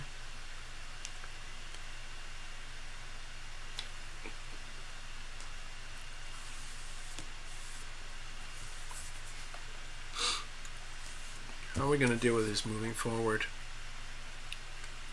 Okay, this is going to sound a little... it's all about the pentacles. the money, talents, gifts, and resources. But with all this big fat grand earth trine, I would take things very slowly, very, very gently, especially considering the Taurus energy. There's a tremendous amount of instability out there in the world of finance and work and money. And the last thing you want to do is undermine your own strength and stability and resources. And so if you're left with a workplace situation which is, let's say, less than desirable, and is at the point where you have to go to human resources in the healthcare industry, that's pretty serious. What I'm sensing with the Knight of Pentacles is, to me, it feels like it's almost like I'm asking you, Tina, and begging you, please go forward very gently, very deliberately, with Knight of Pentacles energy. In other words, with only the very best of intentions, and proceed cautiously, very carefully, always putting your, let's say, your integrity foremost. And maybe you could allude back to this, and maybe if it feels like you're not being appreciated, or it's very difficult for you to be your best self in the workplace because of whatever it is, this person, that person, or some of the union rules or behaviors, or some people who resent you, want to take you down. They don't like your light, your aura, your natural gifts, your talents. Typical nasty workplace situations. I don't see a specific outcome here. What I'm seeing here in the reading is how to proceed, let's say, over the next week or so, maybe up to the next new moon. But right now it's a full moon. Hold on, let's have a look. What is this, Tina? I think with the Knight of Pentacles, thanks, Fluffles, to that means. Maybe it's my fault. Maybe I need to figure out how to be perceived differently. Ooh. Whoa. Okay. Oh, wow. You know what?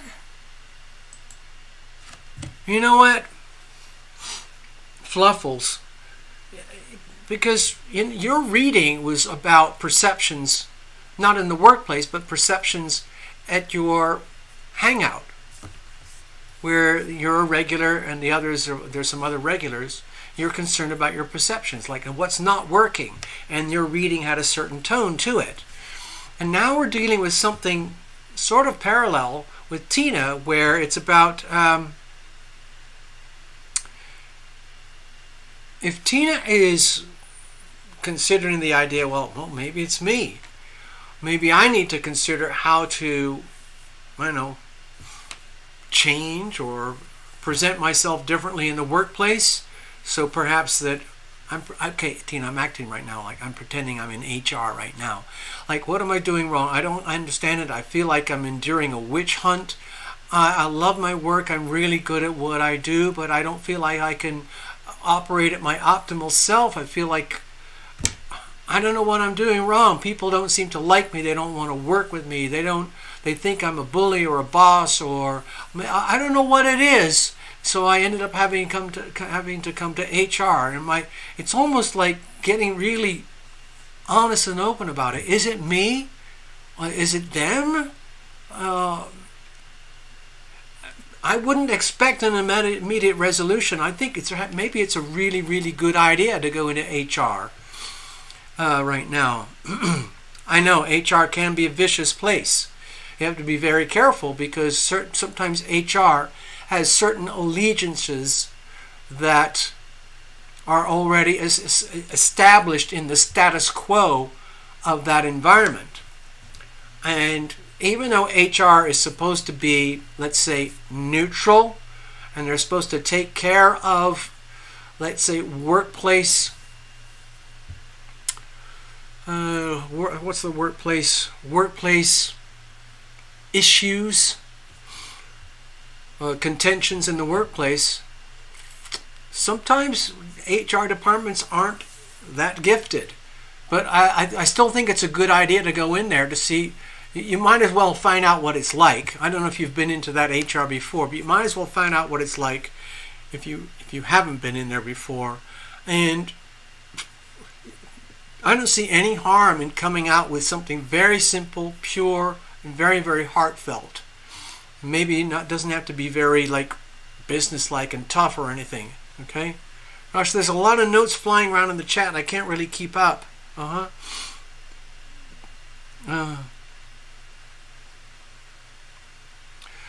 So let me go back. What I'm sensing here, Tina, is whatever you decide to do, go to HR or not. Did somebody say get a lawyer? I don't want to. Don't, please. What I'm sensing is proceed, continue to be your most wonderful self, and gently probe the situation, like one step at a time, based on what we've been talking about here. I think it's perfectly okay to be really open with the HR people. What have you got to lose?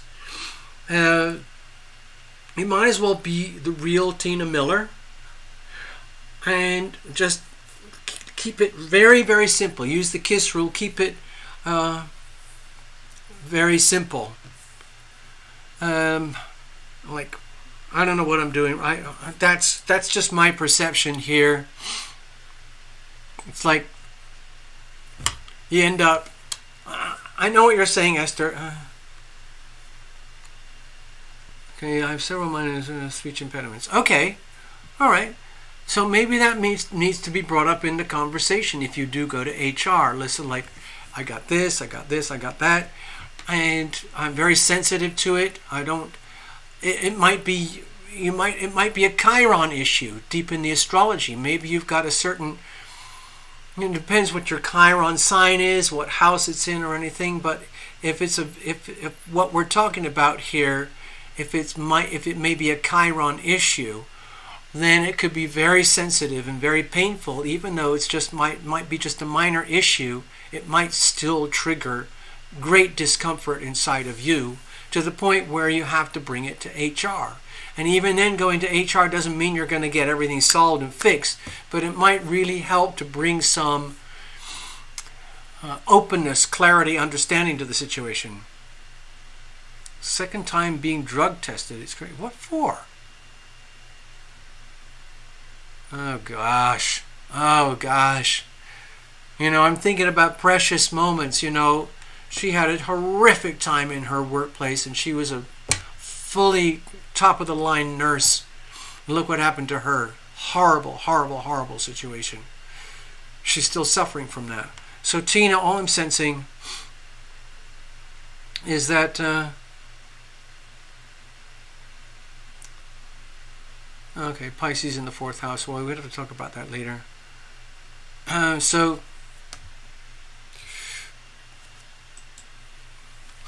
you know, what I'm sensing here is this hurts you at the very foundations of your life, your world, Pisces 4th house.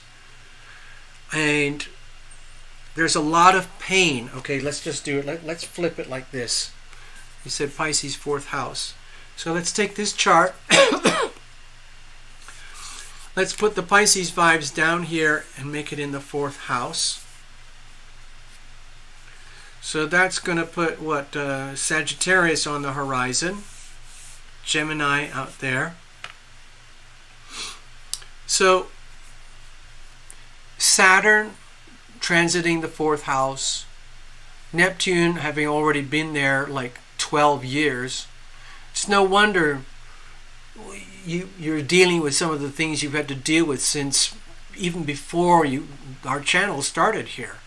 You know, moving around, suffering losses in the home and the family. Like those are long stories that go way back, but it's still happening here. Okay, so you are still very vulnerable. Okay, Tina. So it's very appropriate for you to have your concerns right now. And it's very appropriate to deal with it in a very Saturn manner. In other words, deal with it very patiently, gently, responsibly, and slowly. I would say openly as well, because to me it makes me feel like you're very vulnerable at this time, and you don't need more pain and suffering than you're carrying already. And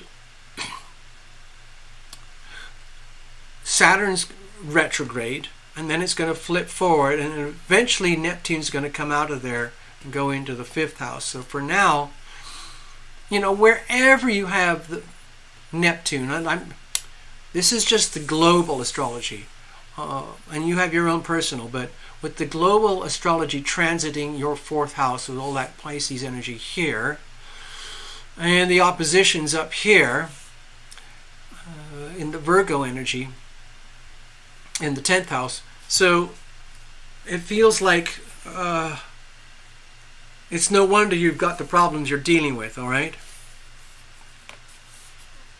But to deal with it responsibly and carefully means, like, try not to take it too personally, even though it might feel very personal. And no matter how horrible the HR people might be there,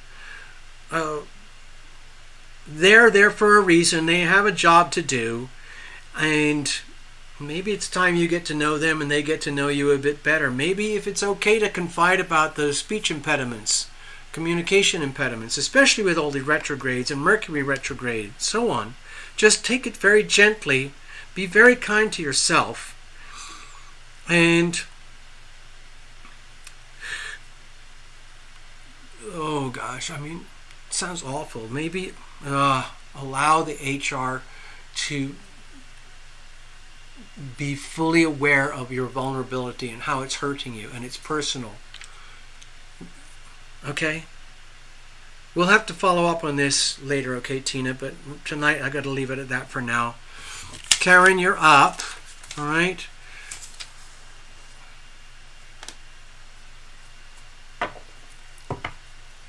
Okay, so your chart is very much about health and healing, including personal. We probably did an astrology thing years ago, but I can't remember it.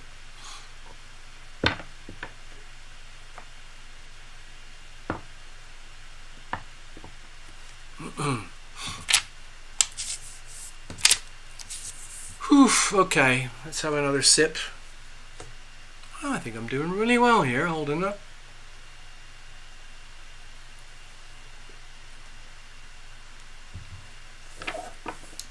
All right. Just need a shuffling tune here.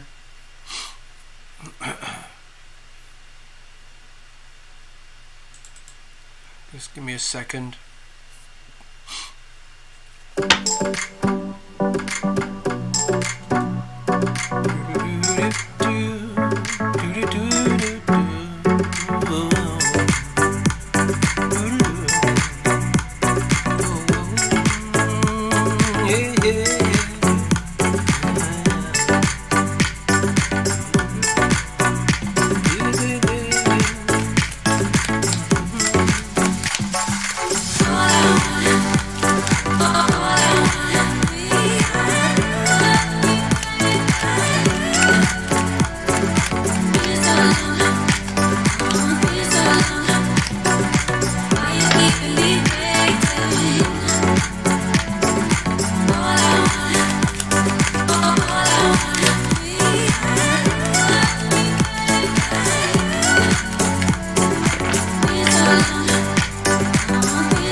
let's do this.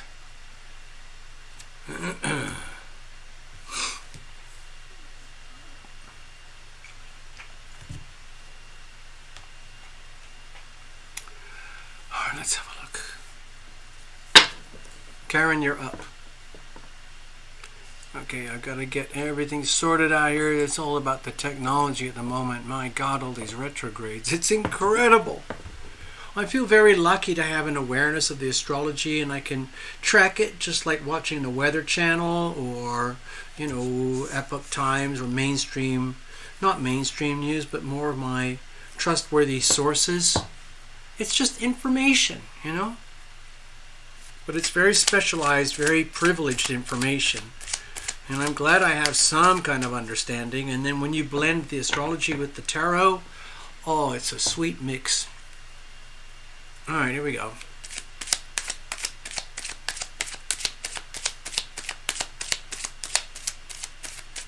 Okay.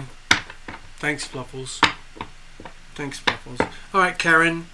Karen, I don't see any notes. I hope you're still here. If not, well, we'll see. You'll get your reading anyway. It'll be a blind reading, but if you got any 1 or 2 word notes for me, just slap it there in the chat ASAP, and we'll go from there. All right? So meanwhile, what kind of messages do we have here for Karen tonight regarding the subject of ... Here's the situation. Here's challenges. Here's how we're going to handle it, and let's have a look at external influences. You know I have some opinions already, but let's have a look. Got a lot of pentacles tonight. So we got the Page of Pentacles here. So my feeling is that it's really important to understand that it doesn't matter how much experience you have in business and money and day-to-day life, handling all the material challenges like paying bills, running up bills, maintaining houses, cars, businesses, families, relationships. There's always more to learn, more and more and more to learn. And as you do, you start to really discover, like, thank you, Karen. With the Page of Pentacles, you realize, oh my God, I thought I knew it all already. I got a bank account, I run a business, I got this relationship, friends, family, all that kind of stuff. And I'm realizing, oh my God, there's so much I don't know. Oh my God, what? What's going on around me, folks? What's happening in the world?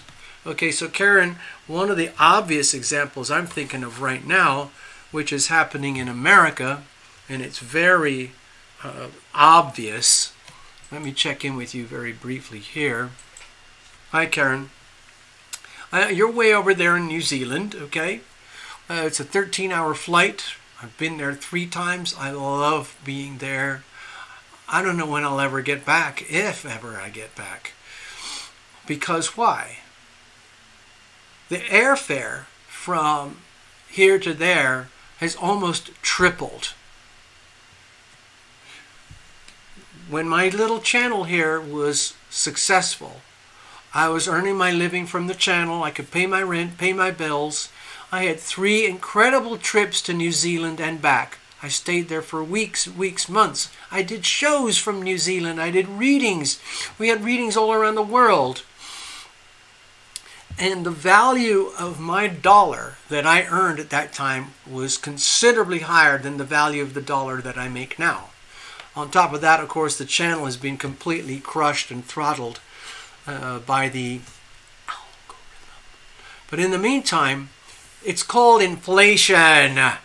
In America, like Love Triber is very good at this stuff. She studies a lot about money and finance, different perspectives and all that.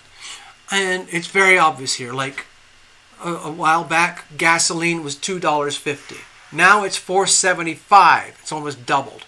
Okay, food prices, A jar of mayonnaise might have been $1.50. Now it's $2.50. And on and on and on and on. Everywhere. Getting on a bus, going out to dinner, buying fast food, whatever it is. All of a sudden, like, wait a minute, here's my paycheck. I used to be able to get this, now I can only get this with my paycheck. What the bleep is going on? What am I doing wrong? I'm Karen. I'm living my life doing what I do. I'm good at who I am and what I do. What's the problem here? So that's what I'm sensing with the Page of Pentacles. Like, what's going on in the world of money? It's not fair. What's happening to New Zealand? What's going on with the economy, my life, my business, all of that? That's how I look at the situation. Got a lot of repeat cards tonight. Here's the Queen of Cups. So, to me, this makes me feel like right now it's about self-examination. And of course, that is perfect. Let's see if we can get a look at that. Isn't that just beautiful?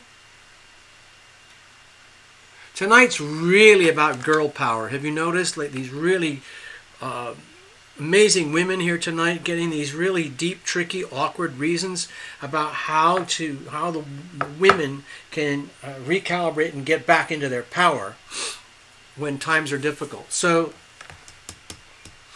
with the Queen of Cups here, just think of all the retrogrades. Now, it's not exact yet, but we're still in the shadow. We've got Pluto, Saturn, Neptune, Uranus, Venus and Mercury. Oh, retrograde. I mean, I'm sorry, that's pretty scary. As an astrologer, I can tell you, it doesn't happen that often. When it does happen,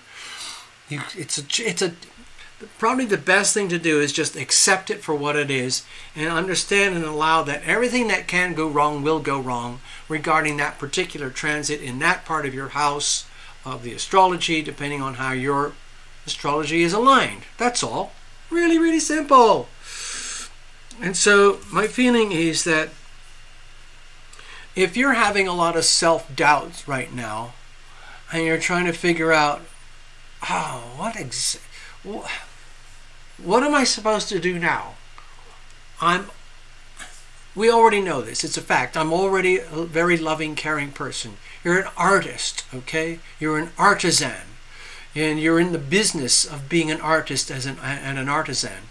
You're highly recognized in your country for being, let's say, an ambassador of the particular craft, which is traditional celebration of Maori weaving cultures. And yet, we've got these issues going on in the background. So, and that's going to permeate through everything. Like, there are things that you cannot control, Karen. The things that I talked about earlier, especially inflation, okay? Floods, fires, hurricanes, tornadoes, global bankers, global banking systems. You can't do anything around with that. And I know personally, myself and for a lot of people, there's a lot of collateral damage that's happening right now that results from the powers that be, those elites who are trying to force their agenda on us, we the people. And what it results in simple terms, is harder and harder times financially and with business. Okay? Prices going up, opportunities going down. In the United States, the housing market is crushed. It's stagnant. People are terrified to buy. People are terrified to sell. Mortgage rates are way higher than they used to be for 20 years. The way there are in America, they're at about 8% now. And that's killing people because they got spoiled by 0, 1, and 2. But reality is 8% is a lot more realistic. But it's very hard to adjust. So what do you do? Because you can't control that stuff. How do you spread the love? How do you share the love? How do you receive the love? How do you give the love going forward? What's the problems here? Oh no, I hope you're not dealing with theft. Are people stealing from you, either very obviously or in very, very subtle ways? Are you, because in America, I swear, I mean, crime and theft is completely out of control here. I'm lucky I live in a situation where crime is not too obvious or too close by. But I've lived a lot of places like in LA, it's out of control. There are huge corporations that are just collapsing, going down because of crime, because of theft. So if you're getting screwed over some way, somehow, in the business, the shop, the workplace, employees, contracts, whatever it is, some way or other, and you're left in a very difficult position, how the hell am I going to keep going? Am I going to fudge the books? Am I going to have to get a security guard? I am going to have to do something very, very clever, very, very stealthy in order to survive. I don't know exactly what to do. Let's see, what are we going to do going forward? Okay, security, okay, Karen? Financial stability and security is very, very important for you right now. Whatever you've got, lock it down. Put extra locks on the doors. Maybe get a security camera. Maybe do something with your house, where you live, where you sleep, where the family is, and all that kind of stuff, you know? And I don't know about self-defense. In America, I'm allowed to carry things that you can, that emit projectiles, and they're very, very dangerous. They go bang, and they scare people. I don't know if you can do that in New Zealand, but if you can find a way to build up your defenses, protect your money, protect your privacy, protect yourself, protect your business, protect your family, because you cannot afford any losses, either because of your innocence or ignorance or whatever. It's important to take action immediately, and if you can cut overheads, for example, if there's an employee that you don't really need, even though you might be loyal to them, or if you have to downsize the workplace, or cut back on expenses, or whatever it is, or stop any kind of theft, or stop any kind of manipulation, or people trying to screw you over in some way, okay?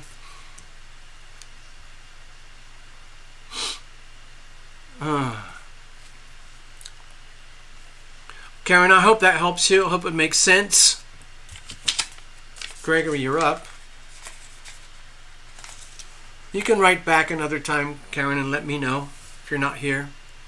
Oh no, there it is. You are there. You said go wild. Okay, so I went wild. I'm just calling out the story as I felt it. It came to me like a little movie. That's what tends to happen with my readings. I feel them inside of me like a little movie. I'm watching a little movie.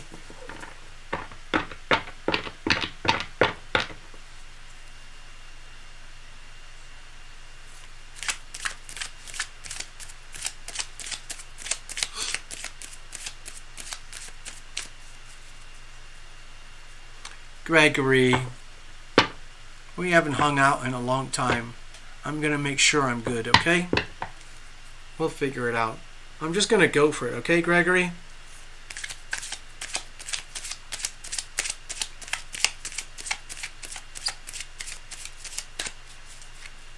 And Jasmine's up next. Thanks, everybody, for your patience. We've been here for hours. We're going to be here for quite a while, so just hang in. If you've already had your reading, you've already had your fun, got life to live, places to go, people to see, things to do, sure. Some people, I know that some people feel that someone else's reading is actually for them as well. So that happens. So some people stay just for those possibilities alone. But anyway, Gregory, your turn. You are up. Gregory, you've had huge upheavals and turbulence, over the years. Massive stuff. having to deal with.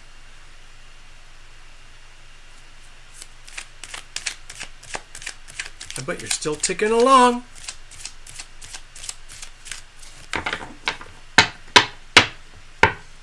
All right, let's have a look. Cheers, everybody.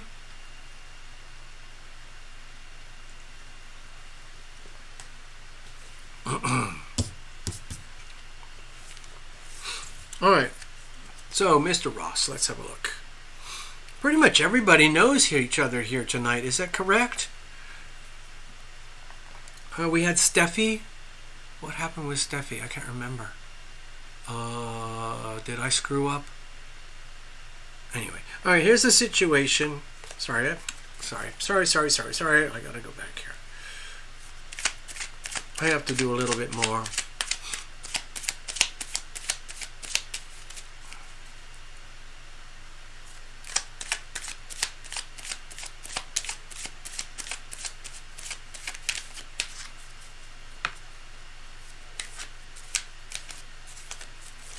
All right, here we go. Cards are perfect.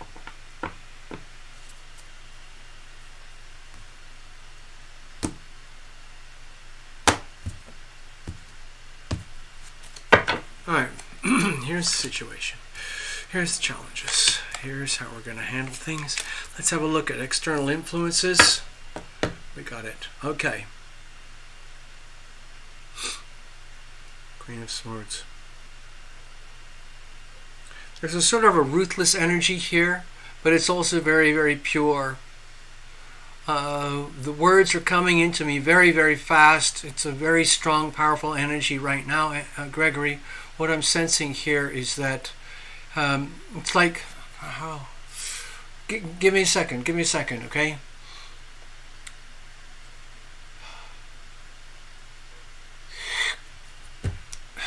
Okay, it's like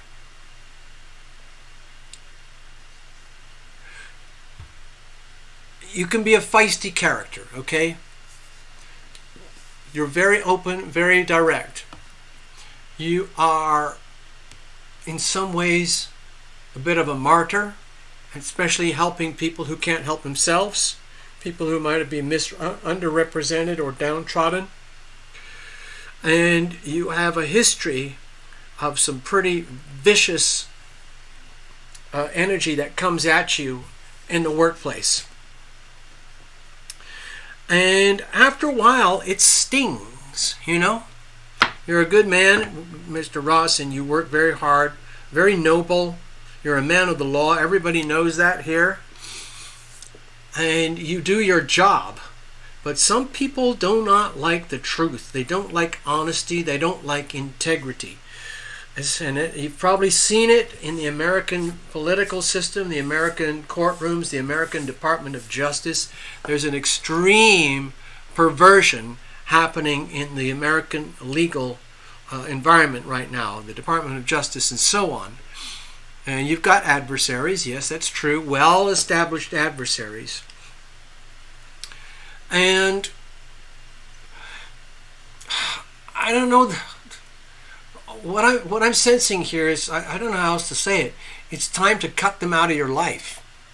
Okay, you don't need these people anymore. Some way, somehow, if you can extricate yourself from these people, because by continuing to allow these adversaries in your life, in your world, it's almost like self-harm at this point.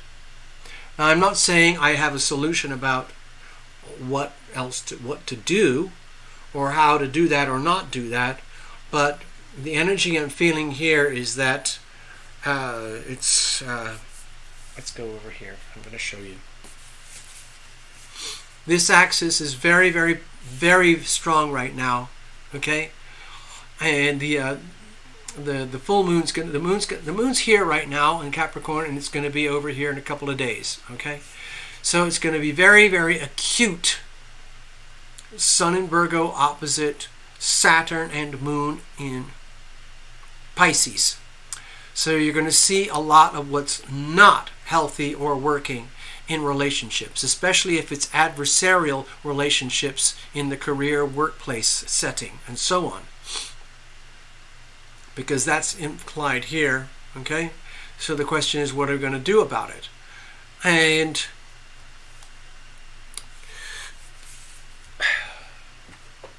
Queen of Swords here is literally like ruthless. It's like I feel like using some very direct language right now, Gregory. But I'm trying to learn how to do it myself. You've got to be careful of what you say, how you say it, where you say it, when you say it, and who you say it to. Did I get that right? Who, what, when, why, where, and how. There's 6 of them. We talked about that last week or the week before with Tina. Words in the workplace.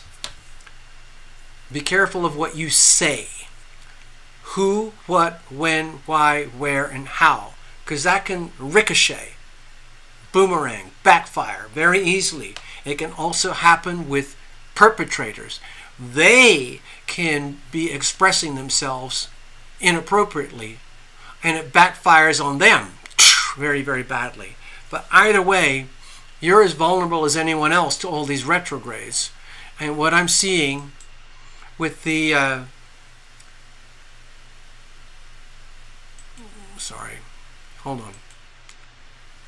what I'm seeing with the Queen of Swords is very simple. It's just get out. Get out.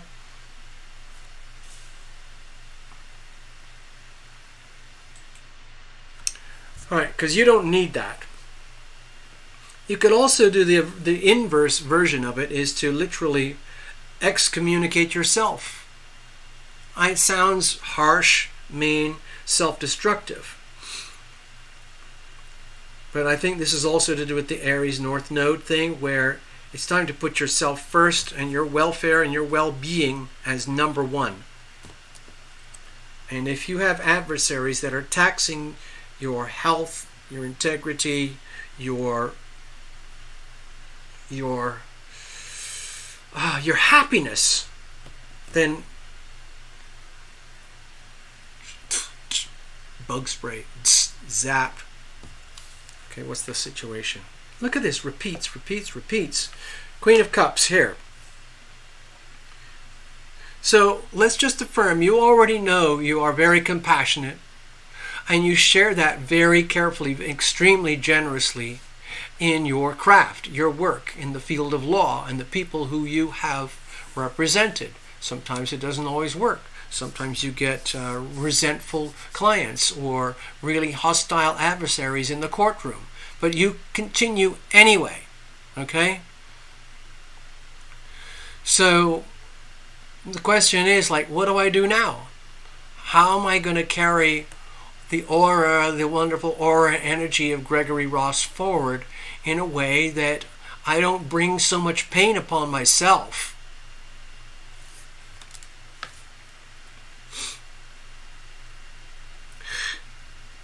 The easiest thing to do is basically say, I don't want to do this anymore. I don't want to deal with you people anymore. You're gone. You're excommunicated out of my life. Thank you.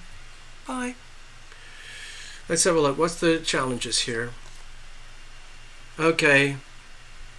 Maybe you're a little resistant to listening to your intuition. Maybe you already know what to do, how to do it, where to do it, who to do it with, what to say. Maybe you've already got some plans, some ideas about restructuring, realigning your life, your world in such a way that it's more peaceful, more loving. So more love flows in, more love flows out, so you don't have to deal with such adversarial energy.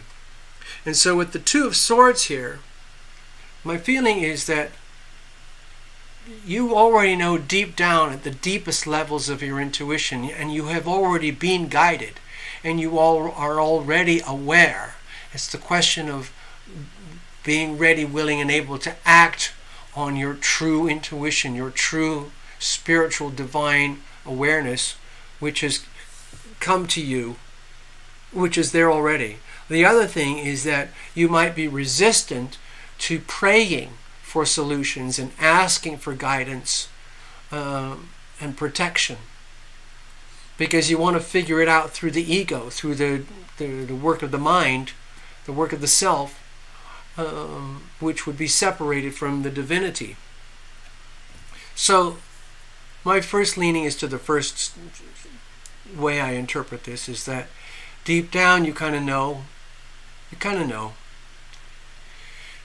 But the messages that you're hearing and receiving are not necessarily what you want to hear.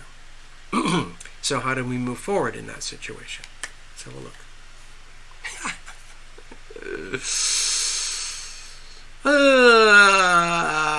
I wish I could join you.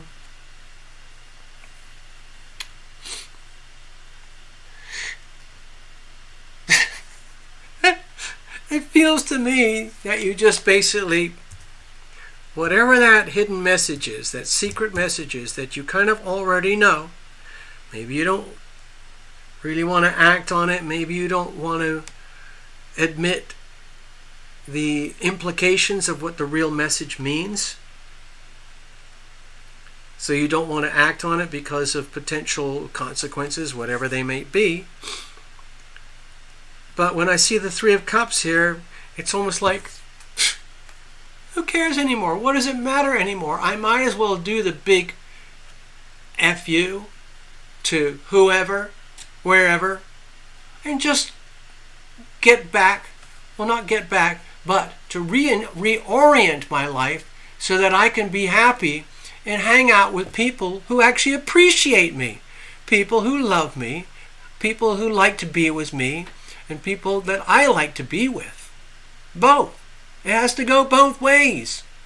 Maybe it's time to remove yourself from the adversarial situation so that the adversaries are not there at all, so they don't even exist in your life, in your world anymore.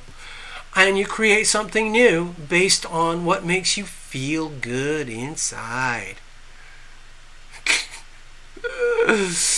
Yeah, party! Party! Alright, I hope that helps. Be with people you love to be with. People who really appreciate and enjoy you. Jasmine, you're up. Thank you, Gregory.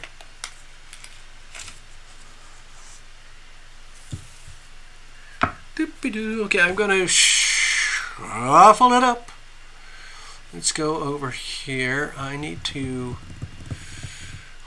shuffle. This will be the last reading of the evening, folks. I think, let's have a look over here. Give me a second. I'm just going to shuffle up.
Jasmine, you're up.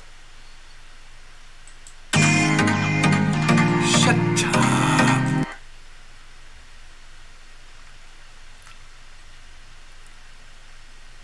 Let's have a look. Alright. Alright, so what's going on here, Jasmine? Let's have a look. Something on the screen. Let's see. Jasmine, hey TL, I'm interested in a Scorpio. Okay, fair enough. Thanks for being leaving me always in me, but very glad to.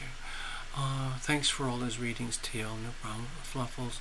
Jasmine, you said earlier you're 3, but I forgot. Are you Scorpio? Okay. I don't. Okay, so this is sort of like a exploration. Okay, we're talking about exploration here. Curiosity.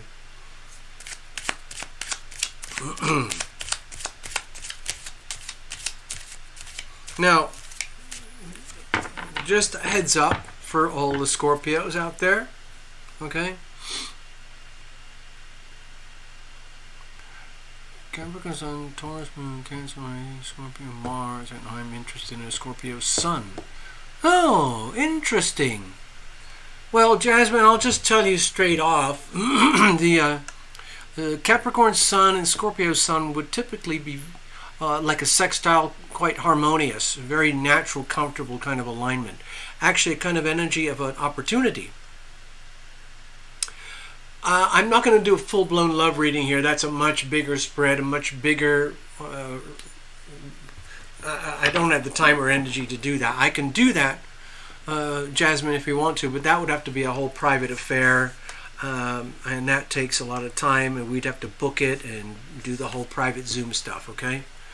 But we're still going to use the trusty situational spread, okay? It's a very neutral word, as you can tell, because we cover any subject, okay? Okay, so what kind of messages do we have here for Jasmine regarding this Scorpio fellow?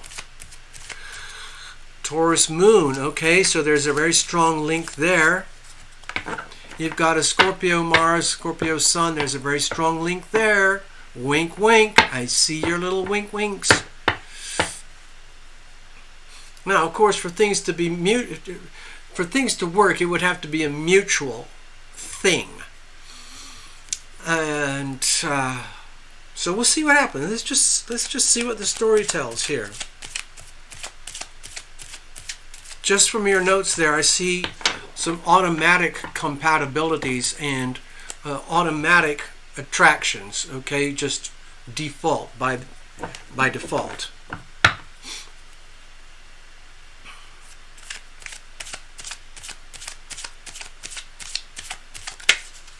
Oops. Excuse me, I'm sorry, I wasn't paying attention. I have to... I haven't done this many readings in a long time. Forgive me. Oh, gosh. Alrighty, here we go. Beautiful.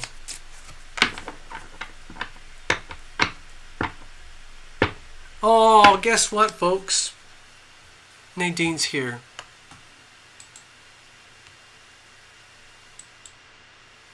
Nadine's here. She's just been hanging out, watching. Hold on, give me a second.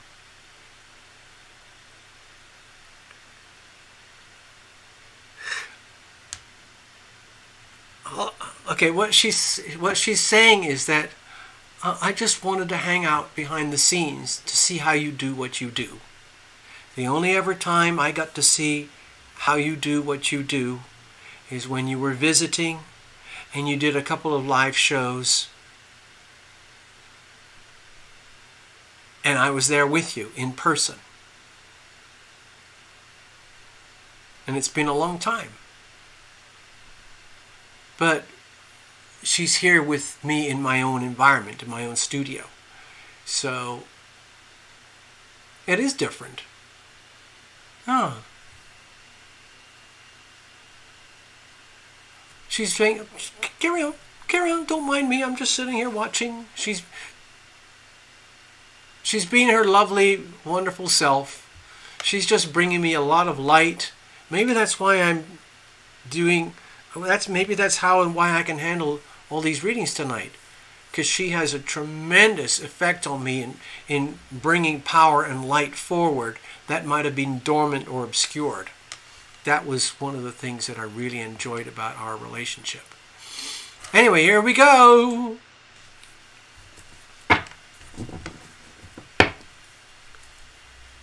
Yeah, who knew? I didn't notice until now. She's been here the whole time. I just didn't notice until now. That's all. Okay, dokie. Wow, that's so cool. All right, Jasmine, let's see what's going on.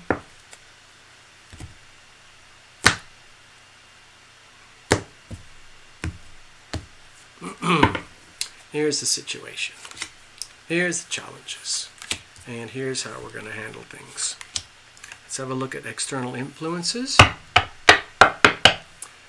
We have the 7 of Cups.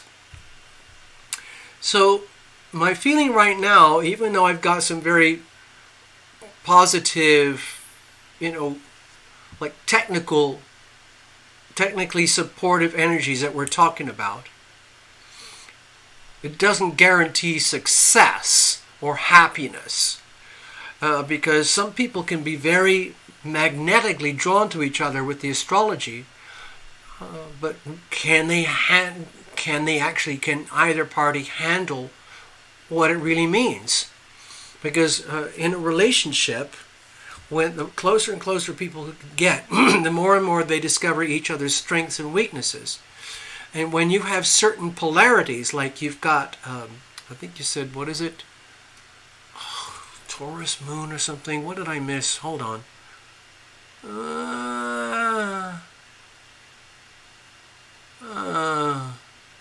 Okay, sorry, I got lost in the chat there. So, like, Scorpio energy is transformational.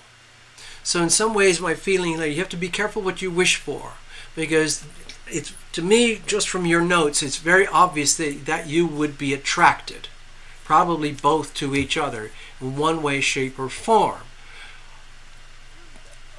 Question is, what is the nature of the attraction? There's so many ingredients from what you described that it would be a very natural affinity and something that's potentially very workable. On the other hand, what can happen is that you get a situation where, like, some people are drawn together and it's obviously compatible, and then they discover very, very, very quickly, when you have that many components that are attractive, you also discover very quickly about things that don't work. And if either or each or both parties are not at the soul level of being able to handle that reflection, as good as things might be, it might feel as though they backfire. And then what do? And you get a situation like a relationship where everything was so great, why did it go wrong? One of those. So you have to be very careful of what you wish for. With the 7 of Cups, there might be a very powerful Neptune influence somewhere that could give this beautiful romantic dream situation.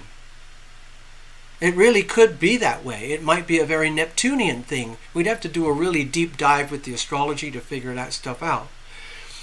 And if there's a strong Neptunian theme here of dreams, art, beauty, music, fantasy, wishes, wish fulfillment, you see that in this person, they see that in you.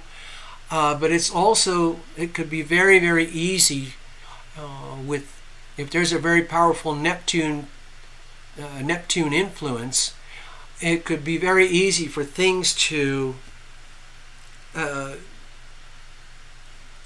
like be an illusion, or turn out to be something that appeared to be this way at first and then turns out that way later, when there's no way you could have ever known.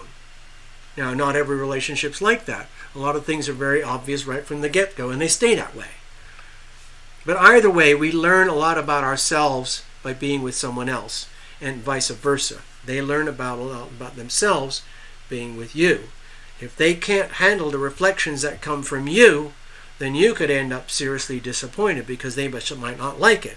On the other hand, the Scorpio energy can be very transformational, and you will change. Let's say you end up with a relationship. You will be transformed. You will be changed as a result of the relationship. Let's have a look. What's the situation itself? Okay, so we have the Empress here. To me, this feels very simple, very calm, like you know you've got the goods. You know you have all sorts of ingredients that could be, let's say, extremely desirable to a potential suitor. And in some ways, that's all you need to do. And maybe this is just a reminder, just make sure that you remain as the woman in the situation. Now, everyone's built differently. Some relationships have a very strong female energy and a very, let's say, compliant male, and it works. Some people have a very strong male energy and a very compliant female, and that works. Sometimes it goes in a balance. Sometimes it goes back and forth, and it's shared.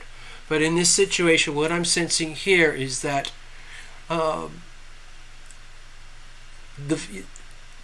let's say you've got a lot of classic, traditional feminine qualities. Do not forget that, and do not diminish yourself or try to change yourself in any way in order to, let's say, attract a possible suitor, perhaps this Scorpio person. In other words, there's no point in being like the predatory female or the hunter female.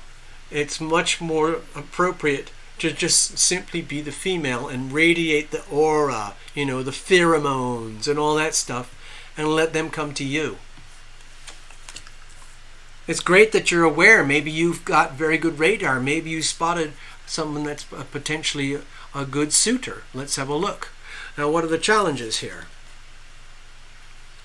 Oh, this person may be quite shy. You might be scared, Jasmine, that you spotted a potentially good situation, but you're scared that they will never dare make a move towards you and bring the love to you. Okay, so in other words, hi, you're really hot. You're a classic woman. You're the sort of woman I'm attracted to. I offer myself to thee. And you're like, yeah, that could work.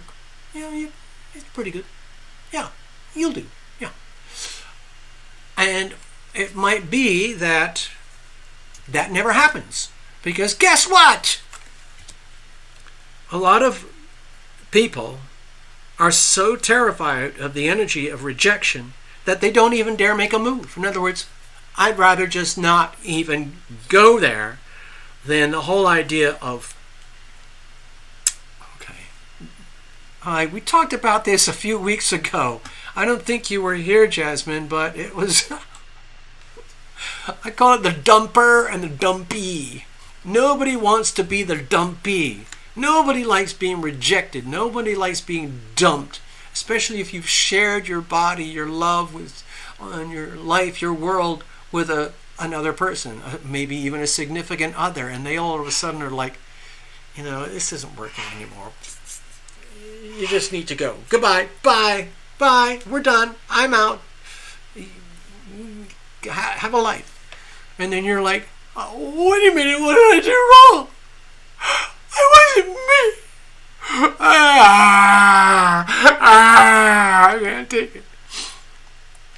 So, a lot of guys do not like to be the dumpy. Do you see what I'm getting at here? And so, because the energy, the feeling of being the dumpy can be so painful to the guy, especially if the guy is pretty, like, let's say, confident in themselves. They carry themselves well. They're a perfectly wholesome, capable, suitable person. But when it comes to the subject of love and romance, the thought of actually getting that close, that intimate, and then, getting really, really close and intimate the Scorpio way, and then if it doesn't work, I could be rejected. No, it's not even going to happen. No, we're just friends. Hi, Jasmine, yeah. Oh, you wanted to go to a movie? Oh, sure, let's do that. Oh, you wanted to go out to dinner? Fine, you want to do that. You want to hang out on the sofa and play jigsaw puzzles? Okay, let's do that. And then nothing happens. Because they don't want to make the first move, like, can I? You're so sweet. And they put your hand, they touch your, all that romantic, goopy stuff, I'm just telling you what the cards are telling me. Okay, so what do?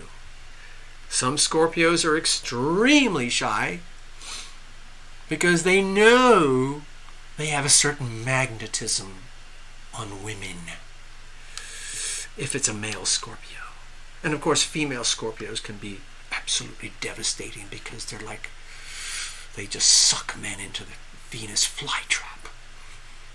Okay, anyway, how are we gonna deal with this? Okay, Jasmine? Let's say everything is the way it is. We've described it here. Moving forward. Okay, you need to do more homework, Jasmine. Do not rush anything. It might be an idea to just gently allow yourself to be, let's just say, Jasmine, you got the goods and you are an absolute honey trap. You are the most gorgeous thing on earth, and it's impossible for him to resist you, even despite his fear of rejection. So he is magnetically drawn, and he can't help it because of all the powerful aspects in your chart, and he's drawn towards you.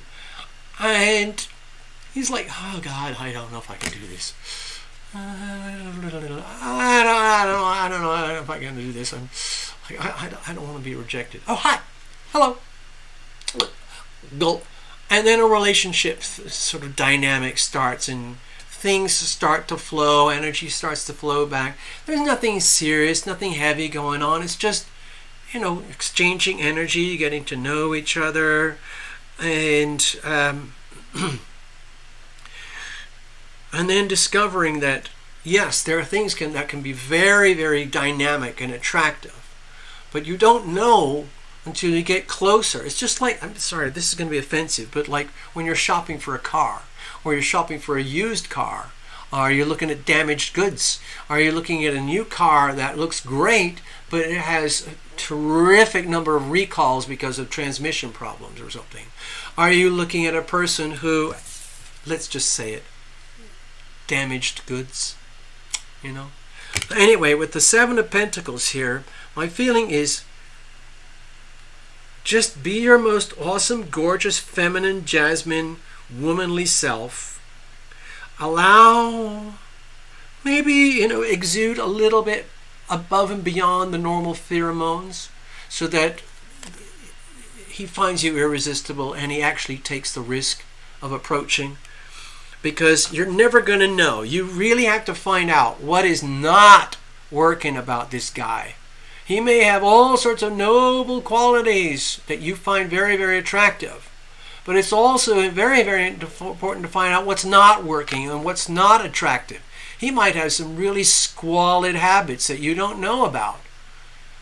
Maybe he's got some baggage that you don't know about. And you need to know about those things, but you don't want to just go, sit down at a bar and say, hey, listen, Listen, Mr. Scorpio, I think you're really cool. I know you're attracted to me very much, and so why don't we just set it out there? Give me a list of the top 10 things that suck about you. Do you have? Are you crippled financially? Have you got an extremely small piece of equipment? Do you have an ex-girlfriend who's still hovering around? Do you have any stray children that you haven't told me about? And on and on and on. You don't want to do that just right out in their face. So you've got to, what I'm suggesting is here, just let natural things occur, because you've got to find out where the weak points are. Like on a used car, you got to take it out.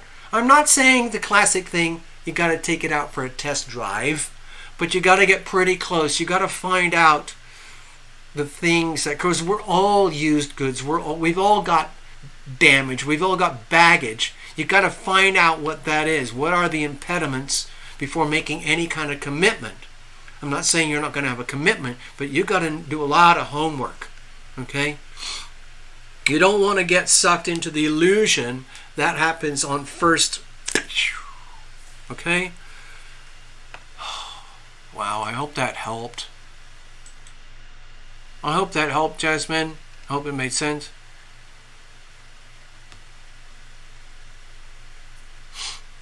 See, Jasmine, you've also got a lot of support. You've got a lot of girl power here tonight who's, they want you to be happy. And so there's probably a lot of backup stories and support that you'll get here from the channel. You might, if you keep coming back as things develop, we'll find out more, okay? But in the meantime,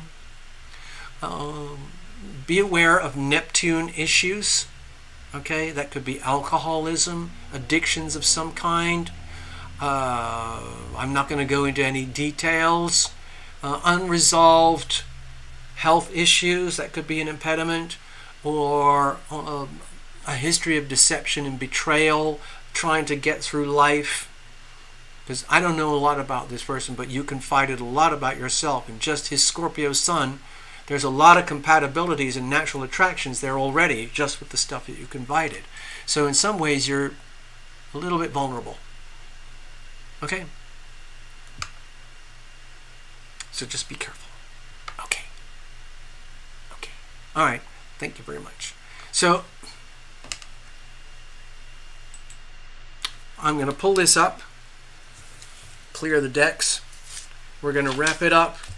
I got places to go, things to do, people to see, and it's very late on Sunday night back east for all of you, so I want to thank you very much. I'm going to clear all this stuff up later. I'm going to leave the chat running for a little bit because it takes a while for this transmission to synchronize with the closing of the transmission on your end. And I still haven't figured it out properly. So what I'm going to do is say goodbye, good night for now. And after a couple of waves of the hand, I'm going to play some music. And that's it. That's the end of the show. But I'm going to keep the music rolling until I see this particular motion on the screen. And that tells me that the show is over, and then I can officially shut it down, okay? So please bear with me, okay? I'm going to play a couple of songs. I'm going to play the Hey Oh song as well, again, for all the ladies out there, okay? And then I'll probably have to play another one. All right, so here we go. Brace yourselves, ladies. Good night. It's been a pleasure. And gentlemen, of course. All right?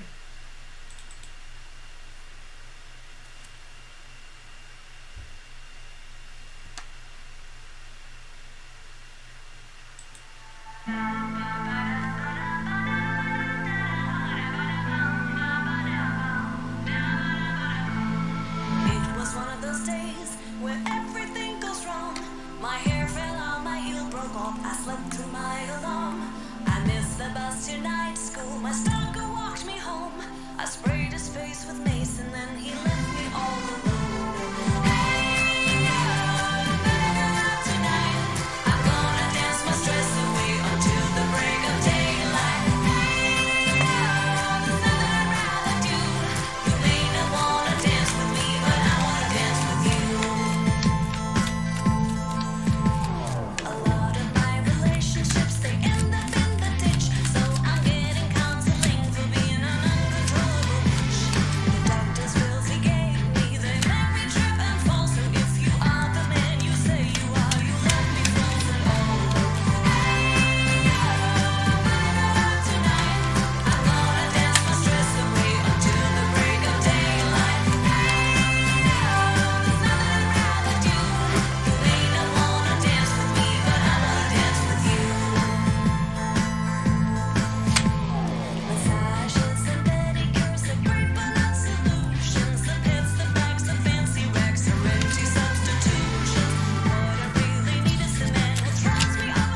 sign the word, love the word, sing it now, sing the word, chant the word, speak the word, dance the word, say the word, praise the word, feel the word, love the word, live the word, vibrate the word, shake the word, hum the word, breathe the word, whisper the word, sign the word, love the word, sing it now, sing the word, chant the word, speak the word, dance the word, say the word, praise the word, feel the word, love the word, live the word, vibrate the word, shake the word, hum the word, breathe the word, whisper the word, sign the word, love the word, sing it now,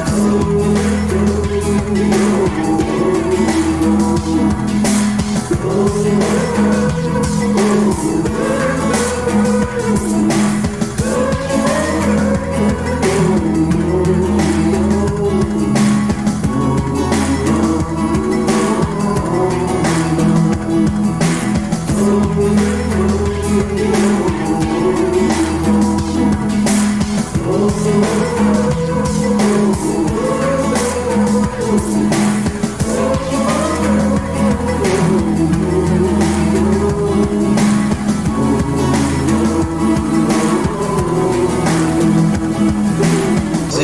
the word, chant the word, speak the word, dance the word, say the word, praise the word, feel the word, love the word, live the word, vibrate the word, shake the word, hum the word, breathe the word, whisper the word, sign the word, love the word, sing it now, oh, oh,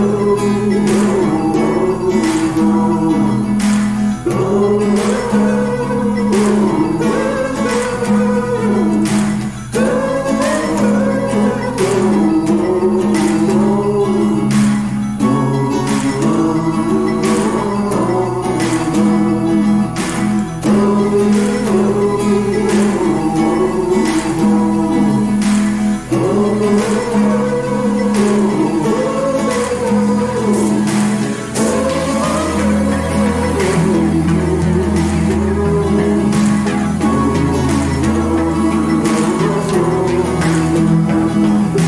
sing